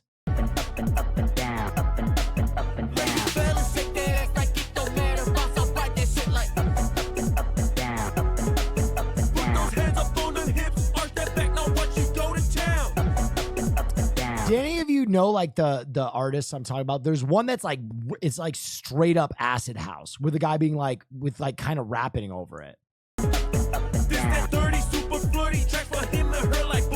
Wait, this is new? Yeah. All right, I'm going to make you guys a promise. By tomorrow's stream, I will have the song identifier up.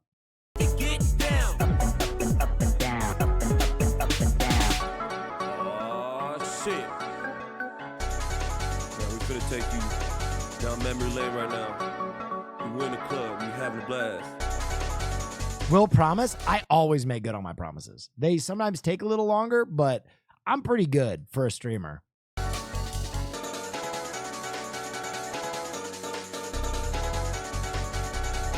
Get booked, bounce out. Get booked, bounce out. Get buzzed, up and up and up and down, up and up and up and down.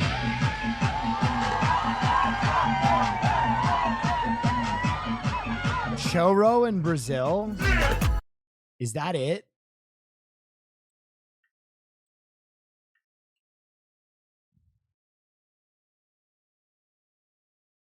Nah, there's like...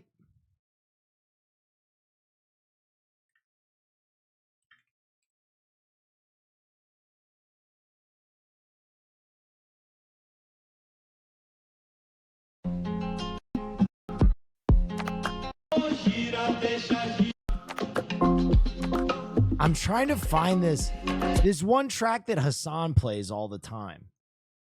No one knows what I'm talking about. It's like acid house with like rapping over it. I only know that one song that Hassan kept playing. Yeah, what is that?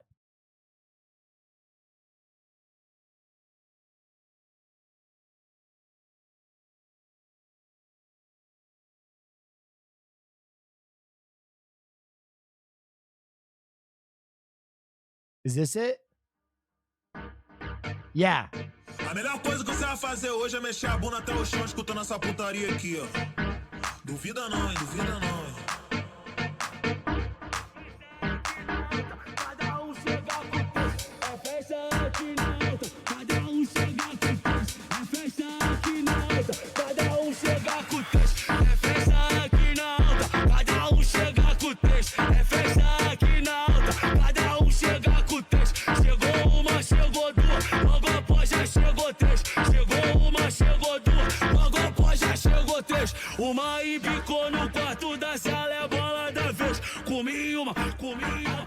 Isn't this just funk? No. Vai brincando pra piscina, mina. Já chegou outra vez. Ajoelha aqui pro come, vai de boca no cacete. Ajoelha aqui pro come, vai de boca no cacete. Ajoelha aqui pro come, vai de boca no cacete. Ajoelha aqui pro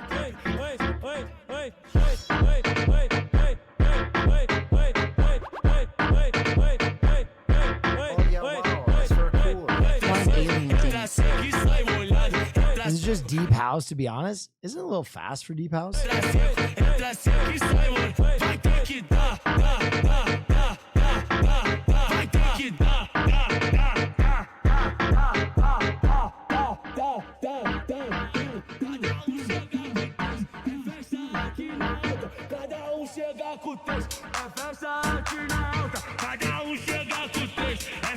It just reminds me of like shit I used to hear at raves in the 90s. You know what I mean? It sounds like this song could be in fucking Hackers.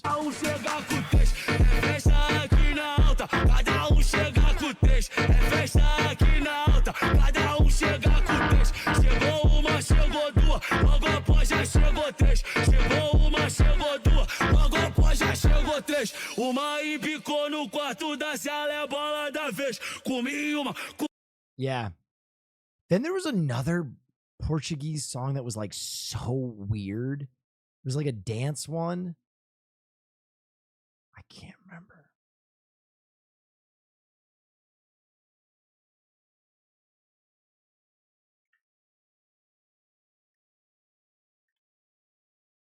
It was like all off beat. And is this it?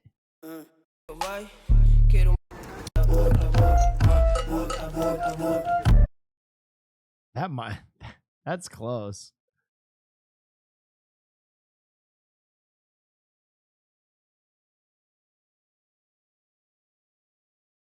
There's one, dude, there's a lot of crazy shit coming out of Brazil right now.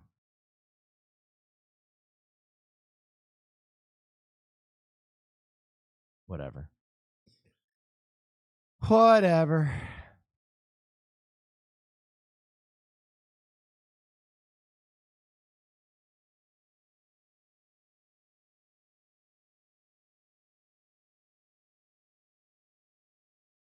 This is the hot stuff that's out in Brazil.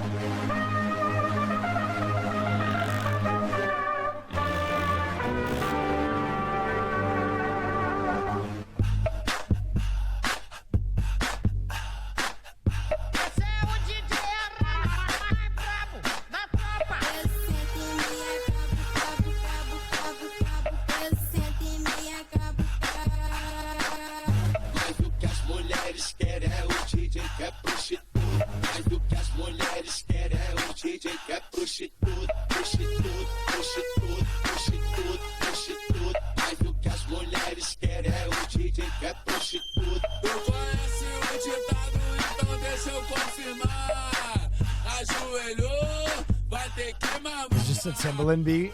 Yeah, it's Black Eyed Peas. She got me spending all my money.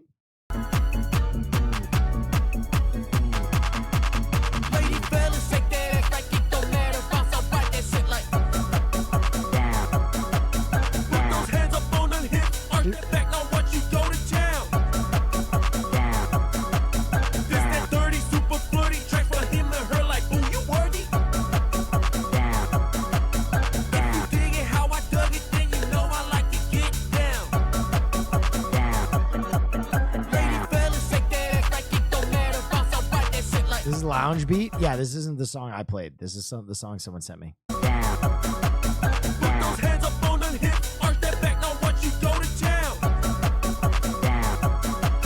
This is like DJ Seinfeld meets 2 Live Crew. 30 super flirty tracks for him and her like, boo, you worthy? If you dig it how I dug it, then you know I like to get down.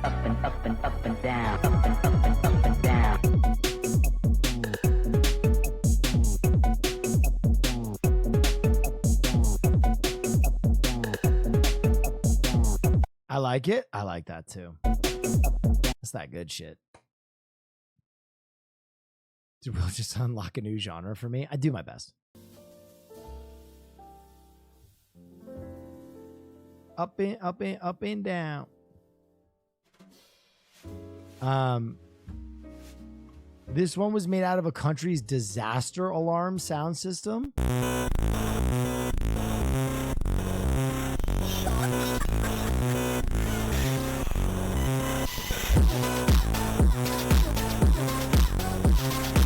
Yo, this sounds like it's out of that game, Lisa.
Which was the one I'm thinking of from Lisa? Is it Blood? I need to play this game, by the way. Is it Death? Which is the one I'm thinking of? Where it's like Satan.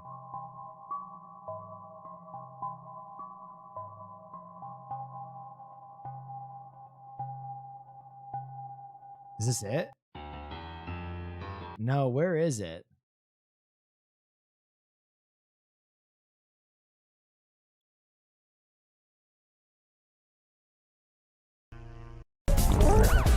Wait, where's the song?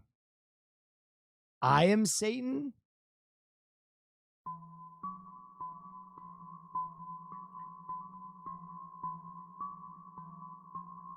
Where is the song? There it is. Dude, this song goes so crazy.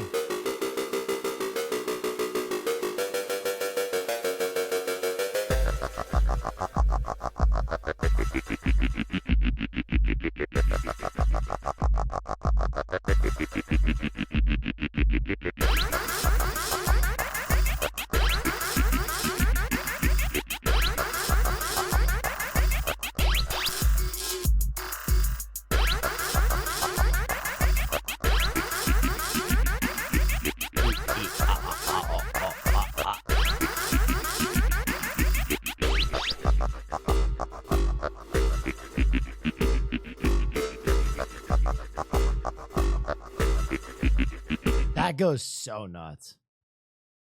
What's your opinion on Slipknot? I personally fucking love Slipknot. I push my fingers into my eyes. It's the only thing that slowly stops the ache. But it's made of all the things I have to do. I fucking love Slipknot.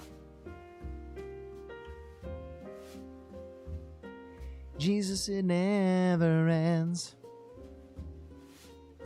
Kind of random, but can you link your jazz playlist? So I just put on bossa nova music in the background so I don't get DMCA'd when I'm just talking. This is all just bossa nova music. Muzak. This is the real shit that Brazil has to offer. E aí, DJ Blakes, lança as pura, porra, só modelão original. E aí, VST, solta a sequência do baile. Fim de semana tu tá com as amigas e se junta depois da escola. Is that the Brazilian Joker? Do jeitinho que essa mina gosta é o Jedi que comanda a putaria. Se entra na treta, tu toma piroca de noite, noite de. O DJ que vai te pegar. Esse é o cara da postura. Só pirocada nessa novinha, filha da puta. DJ que vai te pegar. My God. Esse é o cara da postura. Só pirocada nessa novinha, filha da puta. Só pirocada. Pirocada, pirocada, pirocada, pirocada, pirocada. Dude, the bark. Yo! What the hell? It sounds like they got the little kid's toy from fucking Walmart. Like the cat keyboard. That shit's going crazy.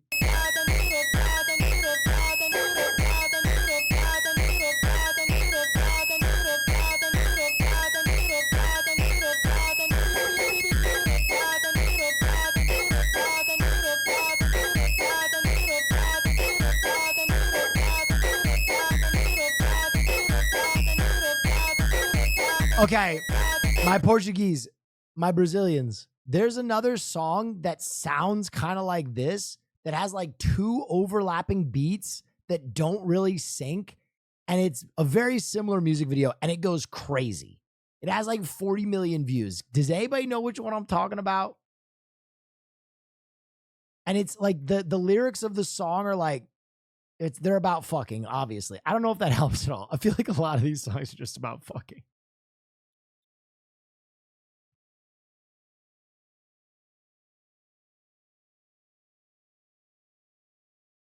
Funker House, it definitely sounds like what we just listened to. But it's got two like overlapping beats that don't really sync, but like the two different time tempos kind of work. It's got like 40 million views though.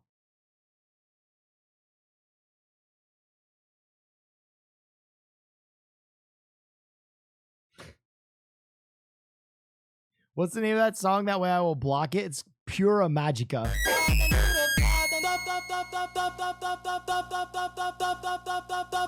All right, someone just linked something. Is this it? Oh my God.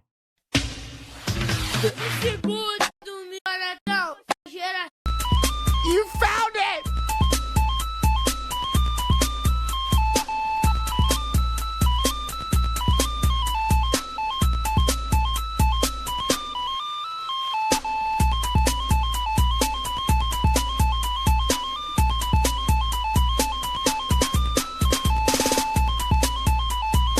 Bro, the fact that you pulled that shit so fast is hilarious.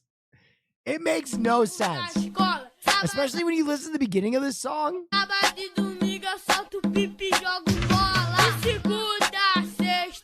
Like, oh, a drum beat? All right. Oh, hell yeah.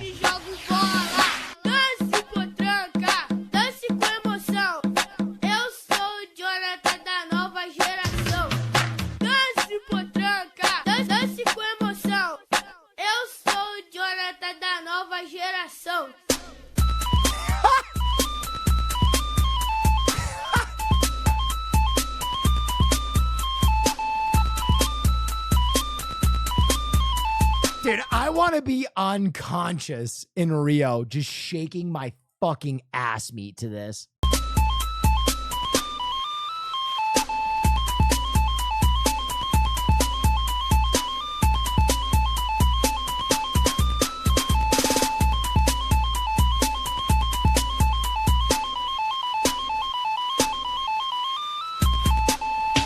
Oh my God, you know what this reminds me of? Holy shit. Do you remember?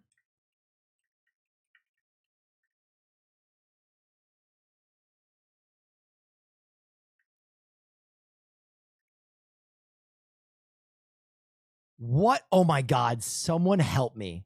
There was a rap album in the 2000s where a rapper allows his son to rap on it. And he just has like a child. So it's Hi-Tek. I think I got a beat. Yes, bro. Classic rap history. Classic rap history.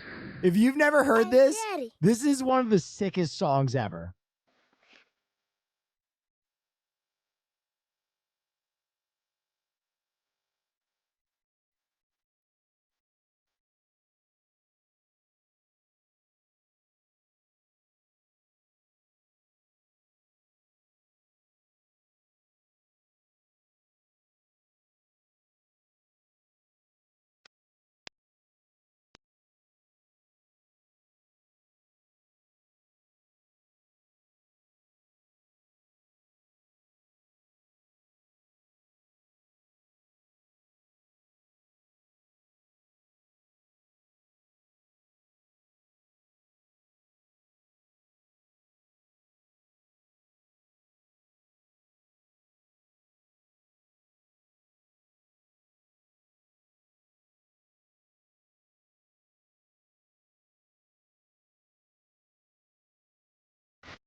Bro, they're putting the echo on him going, Jay-Z, be saying cuss words in the raps.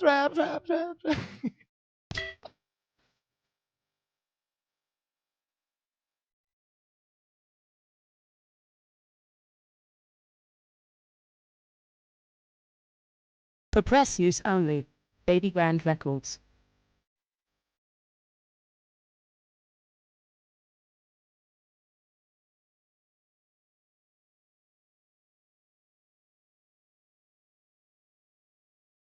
I'm gonna talk now. My favorite flex You know he's like, it's a baby, but he's trying to flex. And when he goes, I ride motorcycles with my daddy. I ride motorcycles with myself. That is the fucking best, because you know he's just like a baby, but he's like trying to flex. I ride motorcycles with myself. Is the cutest thing ever. That beat goes crazy too.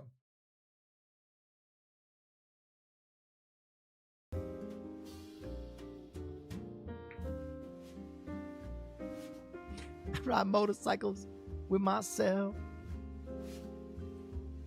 I'm the talk on the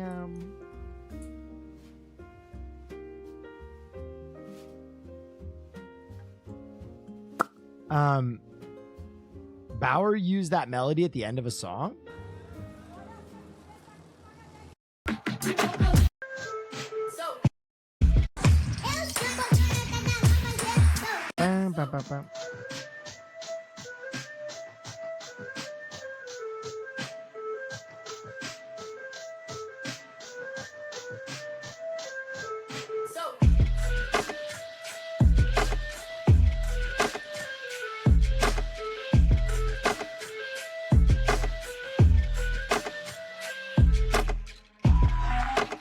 Yo, Gabba Gabba could never. True.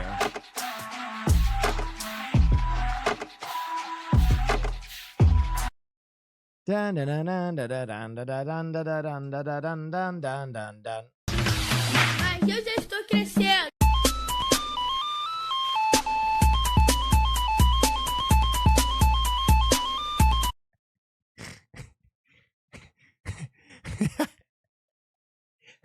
When you want to dance, but you have no idea how you should be dancing. I kind of want to watch something more long form and eat some dinner and then play some Elden Ring.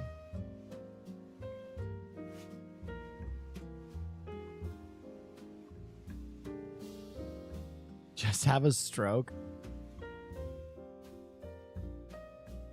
This is how? Okay. Quero bem cortado.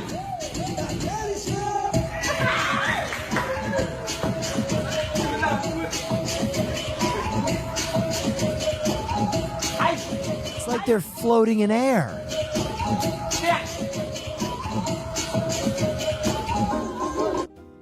Oh, just do that. Okay. Easy. Are we Elden Ring tonight? Yeah, later on. Probably late night. The Killers for the first time. Here's Mr. Brightside for the first time. Interesting. There's a new Rick and Morty anime trailer. No one is animating, it seems.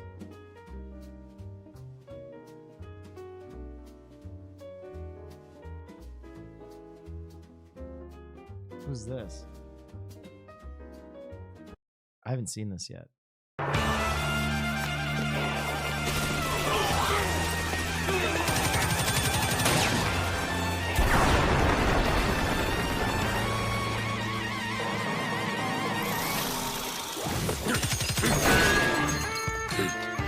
やるじゃん、パパ。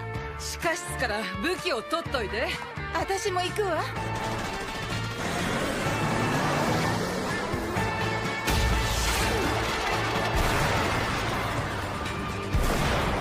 なめんだよ。前とは弾数が違うぜ。Where are the frames?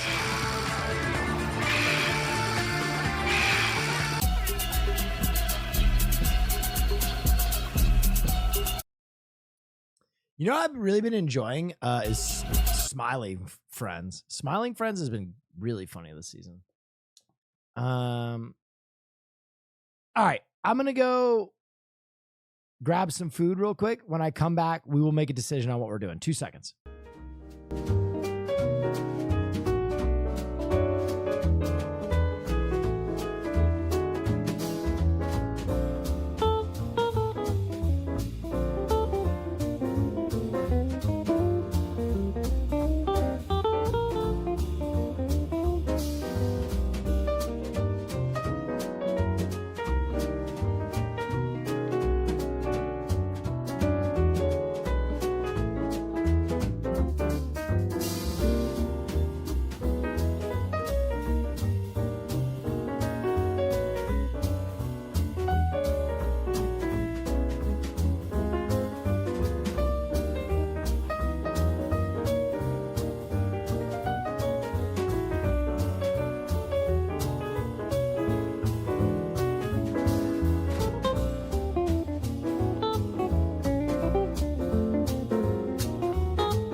I made some avocado toast for myself. All right, what are we gonna watch? What are we gonna look at?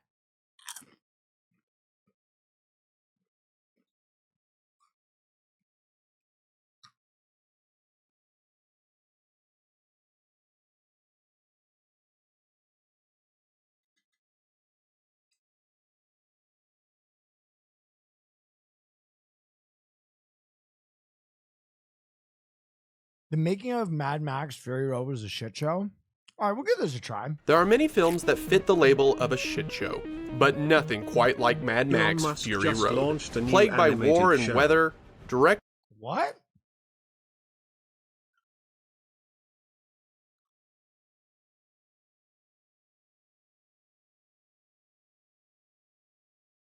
This is Elon Musk's show?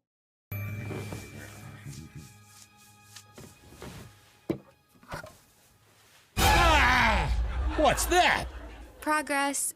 It's the new norm. Why is there a laugh New track? norm ain't the same as the old norm.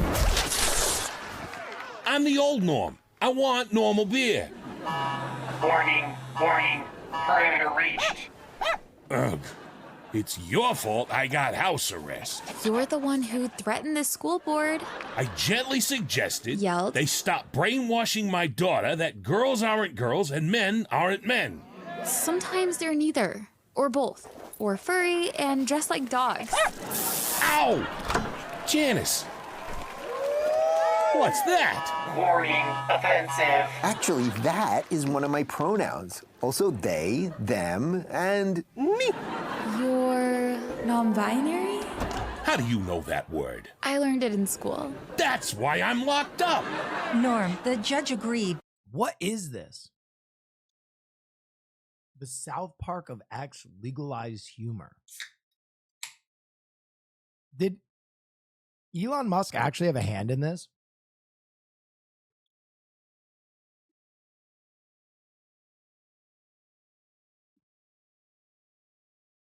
It's AI?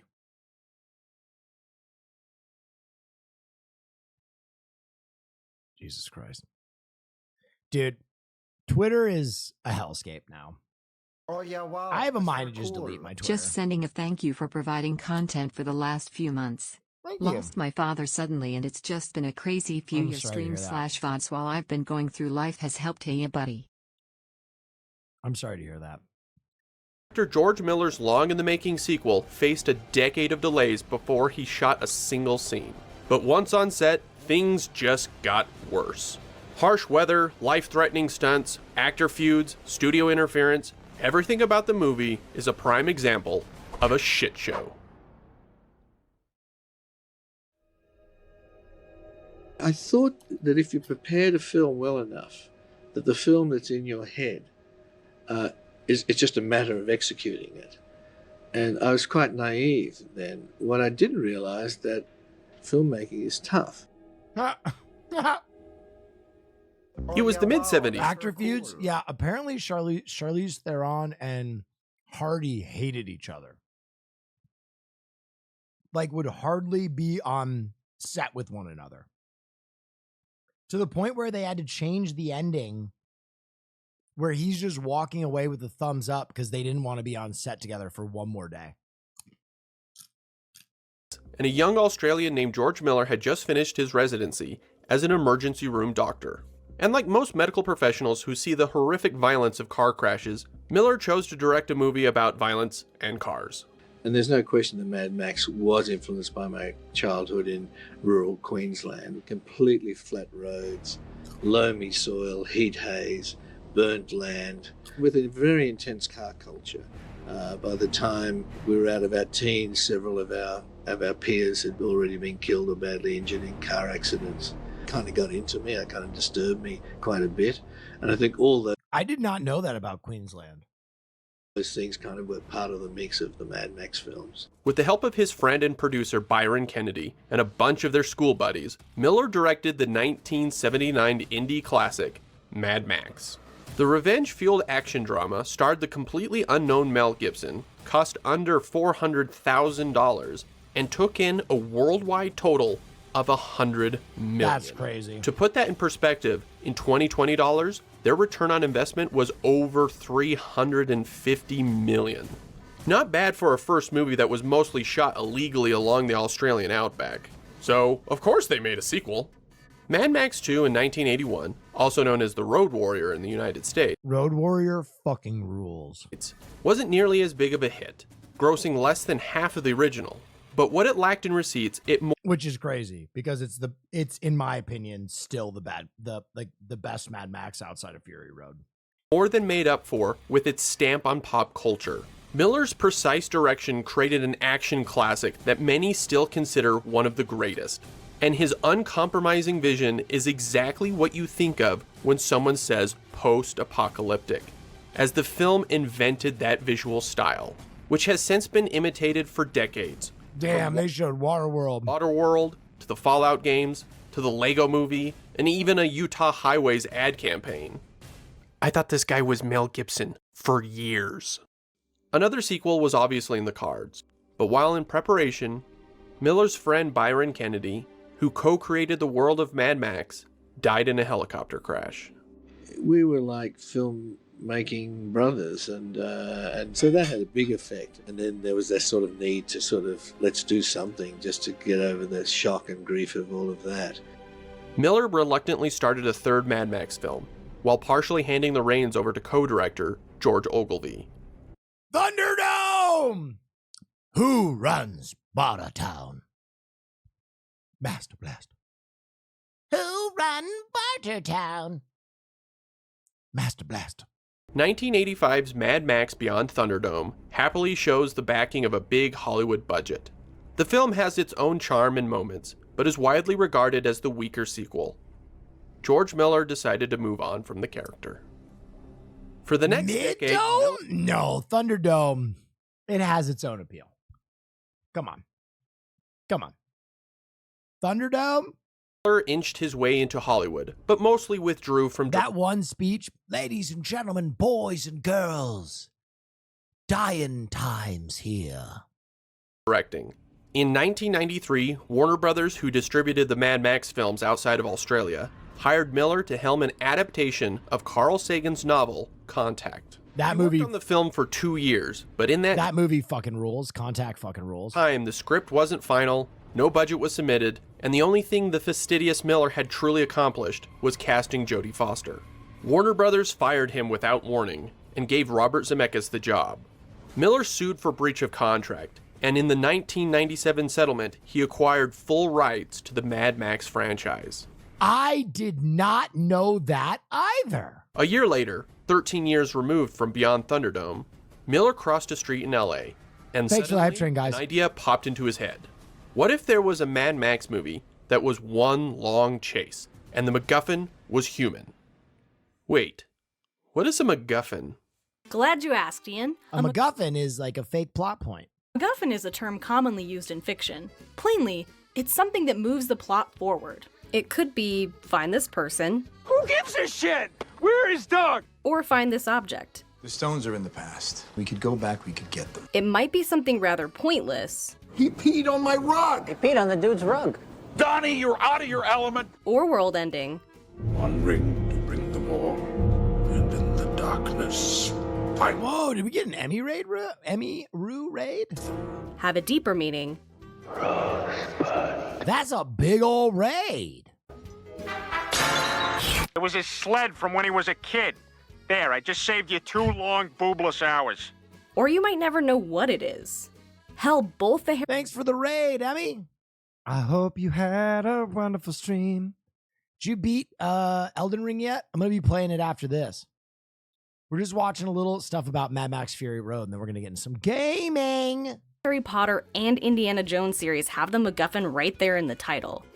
And in the case of Mad Max Fury Road, the MacGuffin is Immortan Joe's runaway wives. If you haven't been to the Jagged Mountain in the Elden Ring DLC, it's a must. To Miller, it's once an probably idea the burrowed... best area I've ever been to in any game. You mean where the dragons are? I went there, but I one-shot every one of those bosses, so I wasn't there too long. ...into his head, he'll stop at nothing to get it out. He spent the next 3 years perfecting the script, calling it Fury Road. Once he had it locked, he reunited with now superstar Mel Gibson to pull it off. This time, a clearly confident 20th Century Fox was ready to shell out $100 million to see it through, 10 times what Beyond Thunderdome cost. Yes. Production was all set for the end of 2001 in the desolate Namibian desert in Africa. 2001? September 11th. Oh. The world was rattled. Dude, I didn't know any of this shit. And the US economy fell on shaky ground, forcing the budget to escalate at an alarming rate. So Fox pushed the shooting date to March of 2003. Miller and his team patiently waited a year and a half. So we wait. However, once that shooting date approached, I one day am going to spend all my money on getting a full set of Immortal Joe armor. And I don't even want to go to like cosplay or anime things dressed like Immortal Joe. I want to go to just dinners. I just want to go to normal functions, like a dinner with Seer, and just be Immortal Joe at a restaurant. Do not become addicted to water. It will take hold of you, and you will resent its absence. The server's like, so sparkling or still? Still! And what did you want for dinner? I'll have the sea bass. Bring it to me quickly, and you shall ride forever, shiny and chrome. The US was preparing for war, and Islamophobia was setting in.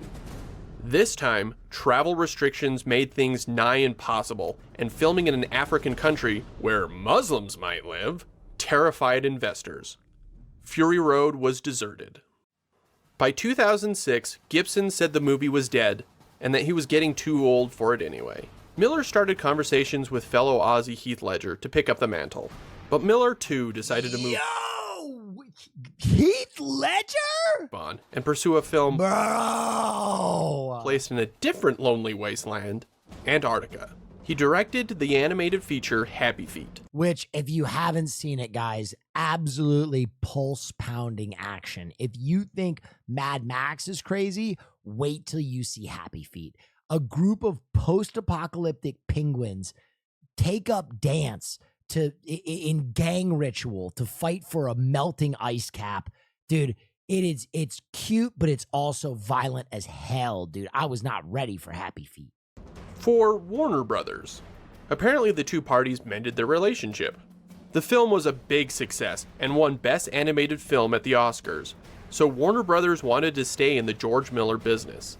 They gave him, of all things, a $200 million adaptation of the Justice League of America. Miller wanted to film in Australia and turn his home country into a thriving production destination, much like how Lord of the Rings turned New Zealand into the production juggernaut it is today. But that film ended up being its own shit show and was never made. What the fuck is that? I've never heard of this dude, what? Being its own shit show.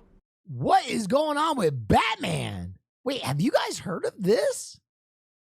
George Miller's Justice League?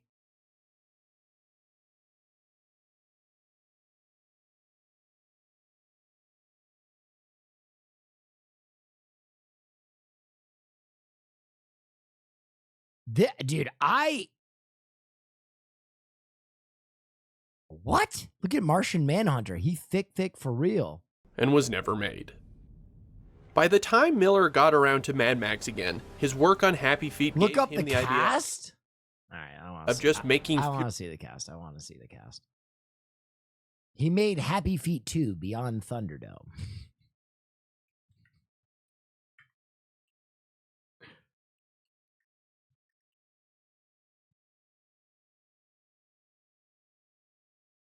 What the fuck? Justice League Mortal. Dude, this cast is bizarre. Bizarre. Armie Hammer as Bruce Wayne. Adam Broley as Barry Allen. This is a very good Barry Allen. DJ Contra as Clark Kent. I have no idea who this is. Megan Gale. Jay Bouchel. Teresa Palmer as Talia al Ghul, I kind of like. Common.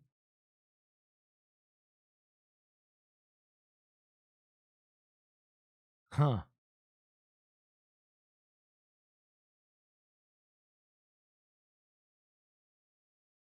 Fury Road animated. He teased the R-rated 3D anime in March of 2009, but by May, he was back to location scouting in Australia. And in October, Mad Max 4 Fury Road was officially announced to start shooting by the end of 2010, with Warner Brothers producing. The casting rumors immediately started. Gibson obviously was a no, because he was, let's say, not very well liked anymore. No. I'm so angry because I don't have any friends. The career is over. Jeremy Renner fought hard for the role of Max, but Miller went with Tom Hardy after seeing him back-to-back in Bronson. Bronson is such a good movie. And Charlie the TV Bronson. movie Stewart, A Life Backwards. What?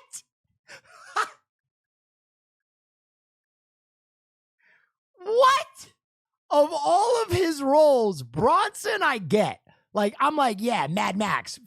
Sure, 100%. This screams Mad Max. TV movie Stewart, A Life. Stewart, A Life Backwards? He saw an actor with range. It was that thing that went the moment Tom walked through the door. I felt that same, whatever that feeling is, that I felt when Mel Gibson first walked in the door 30-odd years ago. Alongside Hardy, Charlize Theron was cast in a role sizable enough that Miller toyed with shooting 2 films back-to-back, the other being Mad Max Furiosa, titled after Theron's character. I never knew that.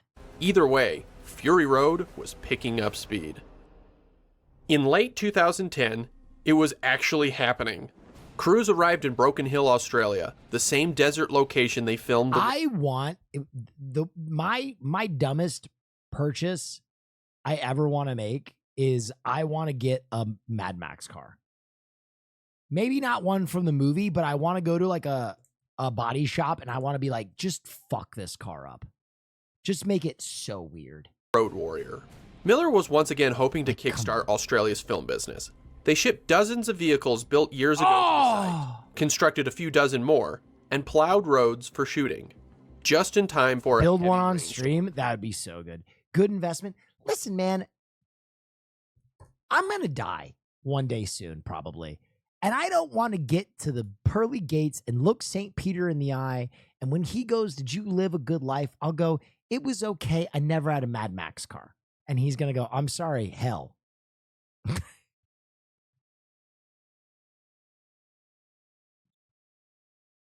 But that storm was massive and dropped rain on Broken Hill that had not been seen in over a century.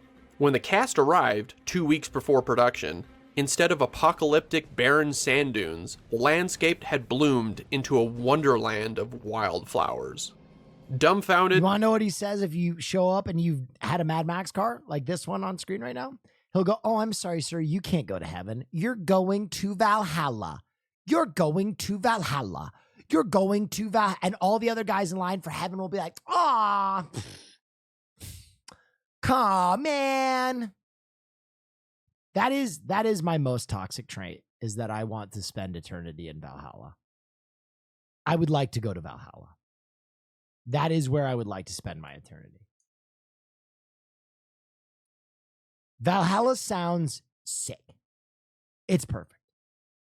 Wake up, start ripping booze, fight in a battlefield till one side wins, everybody dies, go back, fuck your brains out, go to bed, wake up, start ripping beers again. Forever.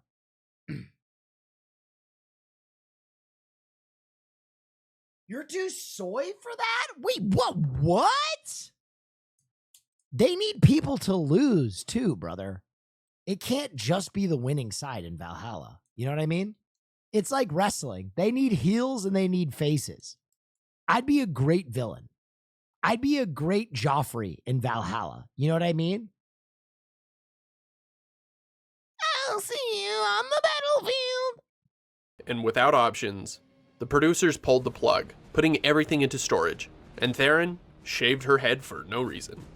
Warner Brothers still believed in the project and suggested Miller wait for the desert to dry up. That's exclusively for Scandinavians. There's Scandinavian in me somewhere, brother. I can feel it. Start then. It didn't. Miller waited a year and a half, yet the flowers remained. Apparently he had enough time to direct a Happy Feet sequel, so it wasn't all a waste. Oh, dude, Happy Feet 2 Beyond Thunderdome. That movie was crazy. Though it was widely panned. He said screw it and decided to head back to Namibia, Africa.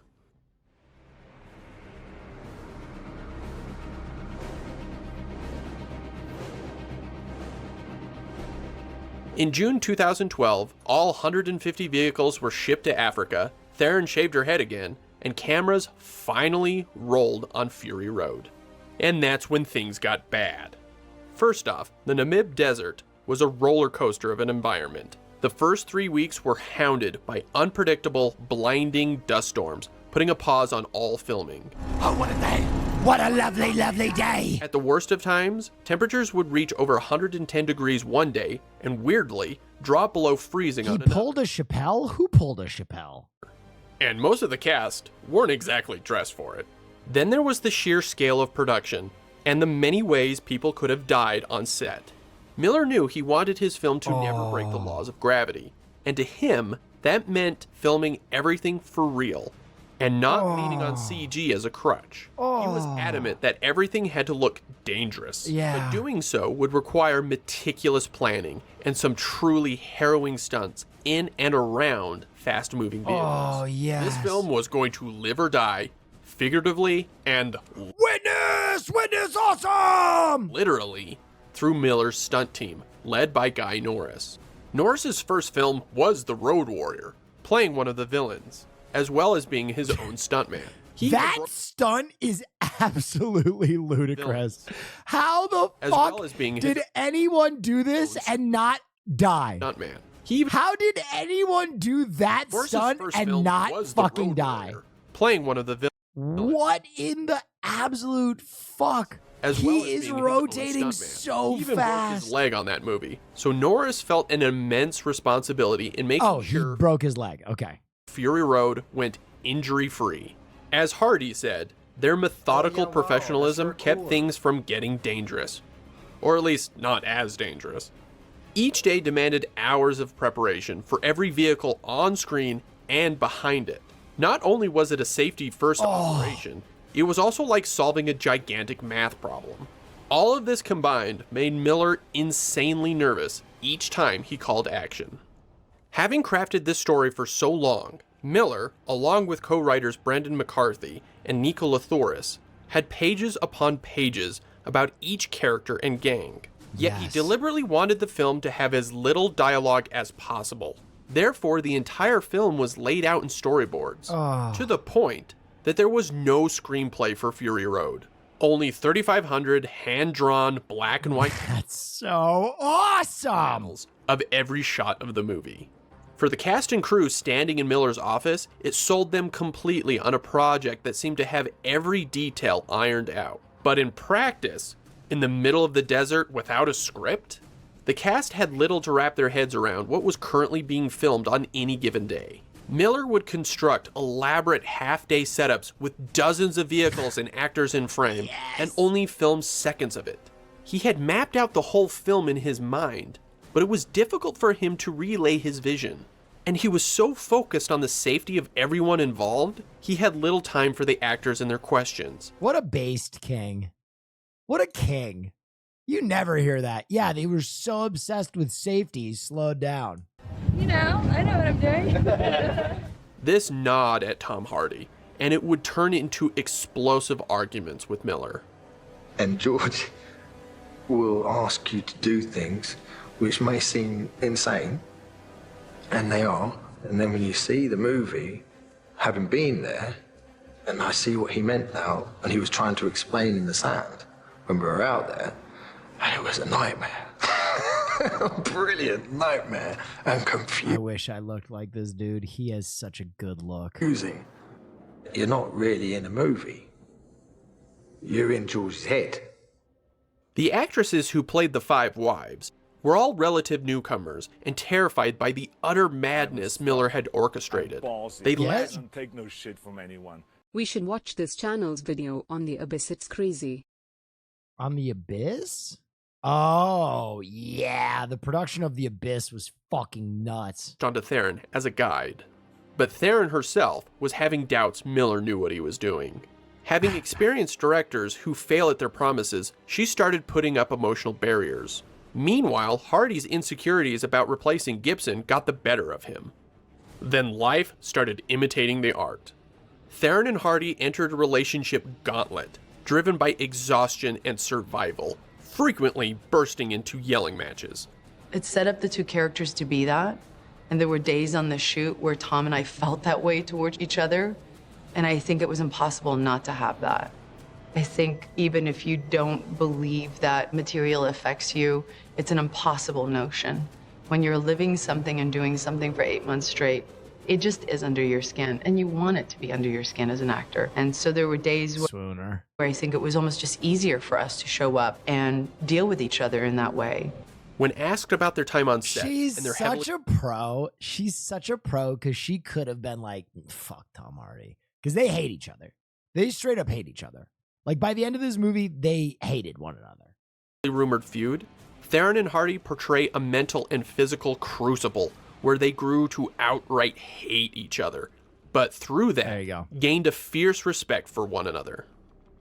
As production continued to fall behind and run over budget, Jeff Robinov, then president of Warner Brothers, ran out of patience. He visited the set in October and drew a line in the sand. December 8th would be the last day of shooting, regardless of how much was done. That's when that day crazy. Came, Miller had yet to shoot anything for the beginning or ending of the movie.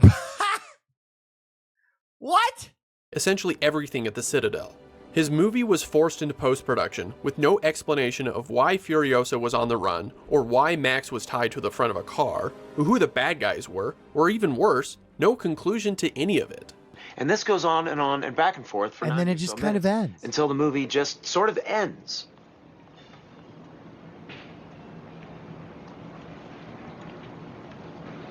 That is brilliant! The cast and crew left Africa, amazingly, without a single injury, but not with a finished film. Miller retreated home. The 6 months of raw anxiety had left him skinny and defeated. He spent the next full year with his wife and editor, Margaret Sixel, cutting the film without a solution. All the while, Warner Brothers kept a watchful eye, constantly wanting the film to come under 100 minutes, possibly brought down to PG-13 rating, and questioned if that guitar dude really needed to be in it. Dude, can you imagine if they cut the Dooflord? In June of 2013, Robinov was removed as the president of Warner Brothers, and Kevin Tsuchihara replaced him. Tsuchihara was given the task of figuring out what to do with Mad Max. He met with Miller, who showed him a rough cut of the film, besides the bookends of course, as well as CG. Tsuchihara saw the potential, and elected to give Miller the chance to complete his vision. Miller was granted 3 weeks of reshoots and an extended budget to finish the visual effects. He waited until his stars were available, pulled his vehicles out of storage, and shipped them once again back to Australia, and Theron shaved her head. Again. Poor Charlize. She's like, God damn it. At November, Hardy and Theron had cooled off and were ready to reconcile, while also making sure all that pain was worth it. And Miller was given a second chance that he wasn't about to waste. He hammered out his beginning and end sequences, including the climactic crash of the war rig, then drove the massive doof wagon into that for good measure. The doof catharsis. On the last day, Hardy gave Theron a self-portrait with a note. "You're an absolute nightmare. But you're also Charlize requested to shave her head. Furiosa was supposed to have long hair. That's crazy. F***ing awesome. I kind of miss you. Love, Tommy." As much as people like to say Fury Road was all filmed practically, including George Miller, and was a return to classic filmmaking, the movie actually uses an impressive amount of visual effects. And that isn't a knock at Fury Road. The difference is how seamless it is. Miller smartly blends the practical with the CGI, where everyone walks out of the theater thinking it was all real. Then it all came down to the film's absolute biggest hurdle, the editing room. Miller and Sixel had 450 hours of footage to scour through. For all the battles they had fought and won, the final edit... That's actually crazy. 450 hours of footage is wild. Couldn't be where they lost the war. If the film was too slow, or too overwhelming, or too confusing, none of this would have been worth it. For the next year... Dude, give me the 400-hour director's cut, dude, of Mad Max Fury Road. I'm ready. And a half, Sixel constantly held test screenings, then reworked scenes with the feedback. And using a combination of rescaling and speed ramping, Miller and Sixel would maintain the viewer's focus to a singular point between the rapid cuts to keep it from being jarring.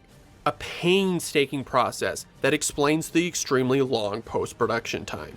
Lastly, Tom Hulkenberg's gritty rock anthems crucially helped Sixel tie the film together. Miller and Sixel locked picture 2 weeks before release. 17 years after the one idea jumped into George Miller's head, and 3 years after production started, Mad Max 4 was finished. I don't think I've ever hugged cast and crew as much as I did on this film when we were done. It was a really emotional goodbye. We had really... This explains so much to me about the Furiosa film and why he did it the way he did it. Really been through it. We had lived it. We were in it. You know, it's still a very, very close family. I just don't think he had the stones to put people through this again, which is totally fair. And I don't think a lot of movies have that because it's just not enough time where you really feel like you've seen people at their worst and you've seen them at their best. And at the end of the day, you just kind of go, we did it.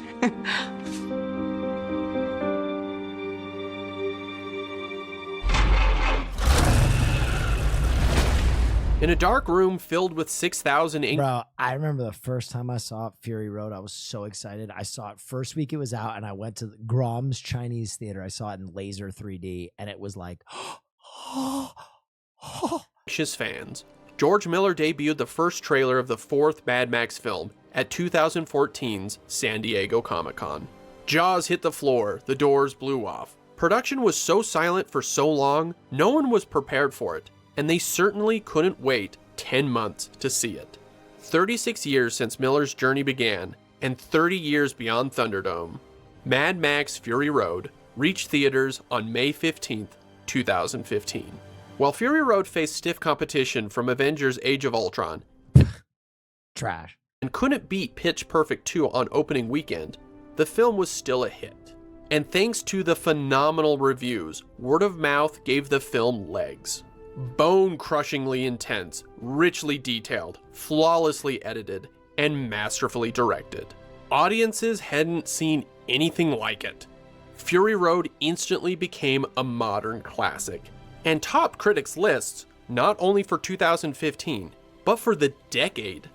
Upon seeing the film, Hardy atoned for his behavior. I have to apologize to you because I got frustrated, and there is no way that George could have explained what I saw, which is a relentless barrage of complexities simplified in a fairly linear story. I mean, I knew he was brilliant, but I didn't quite know how brilliant until I saw that. That's my first reaction was, oh my God, I owe George an apology for being so myopic. It's true. It was nominated for 10 Oscars, including Best Director and Best Picture, a rarity for action movies. It won 6. What another lovely day. One of them being Oh, what a day! What a lovely, lovely day! for Margaret Sixel's editing. Miller fought tooth and nail to bring his vision to life. It may have cost him years of misery and dragged others into it. But on the other side, he crafted a film for the ages and set the scene for the future of the franchise. Oh, god damn it. Wait, what was that? Oh, god I didn't know this. damn it. Witness! Witness awesome! God, man. Who runs Bartertown? Master Blast. All right, play my music. Dance com emoção. Eu sou o Jonathan da nova geração.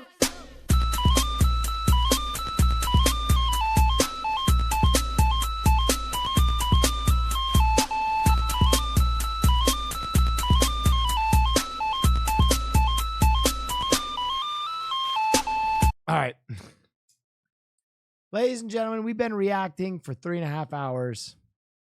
I think it is about time that I get back in there and I finish this goddamn expansion pack. Sneak Mage time, ladies and gentlemen. Elden Ring time. I'm sorry for my reactors. I know I've been doing a lot of this game recently. Oh yeah, wow, that's very cool. But I'm just Neff, hooked. let's go Neff 5 Neff. I'm fucking hooked.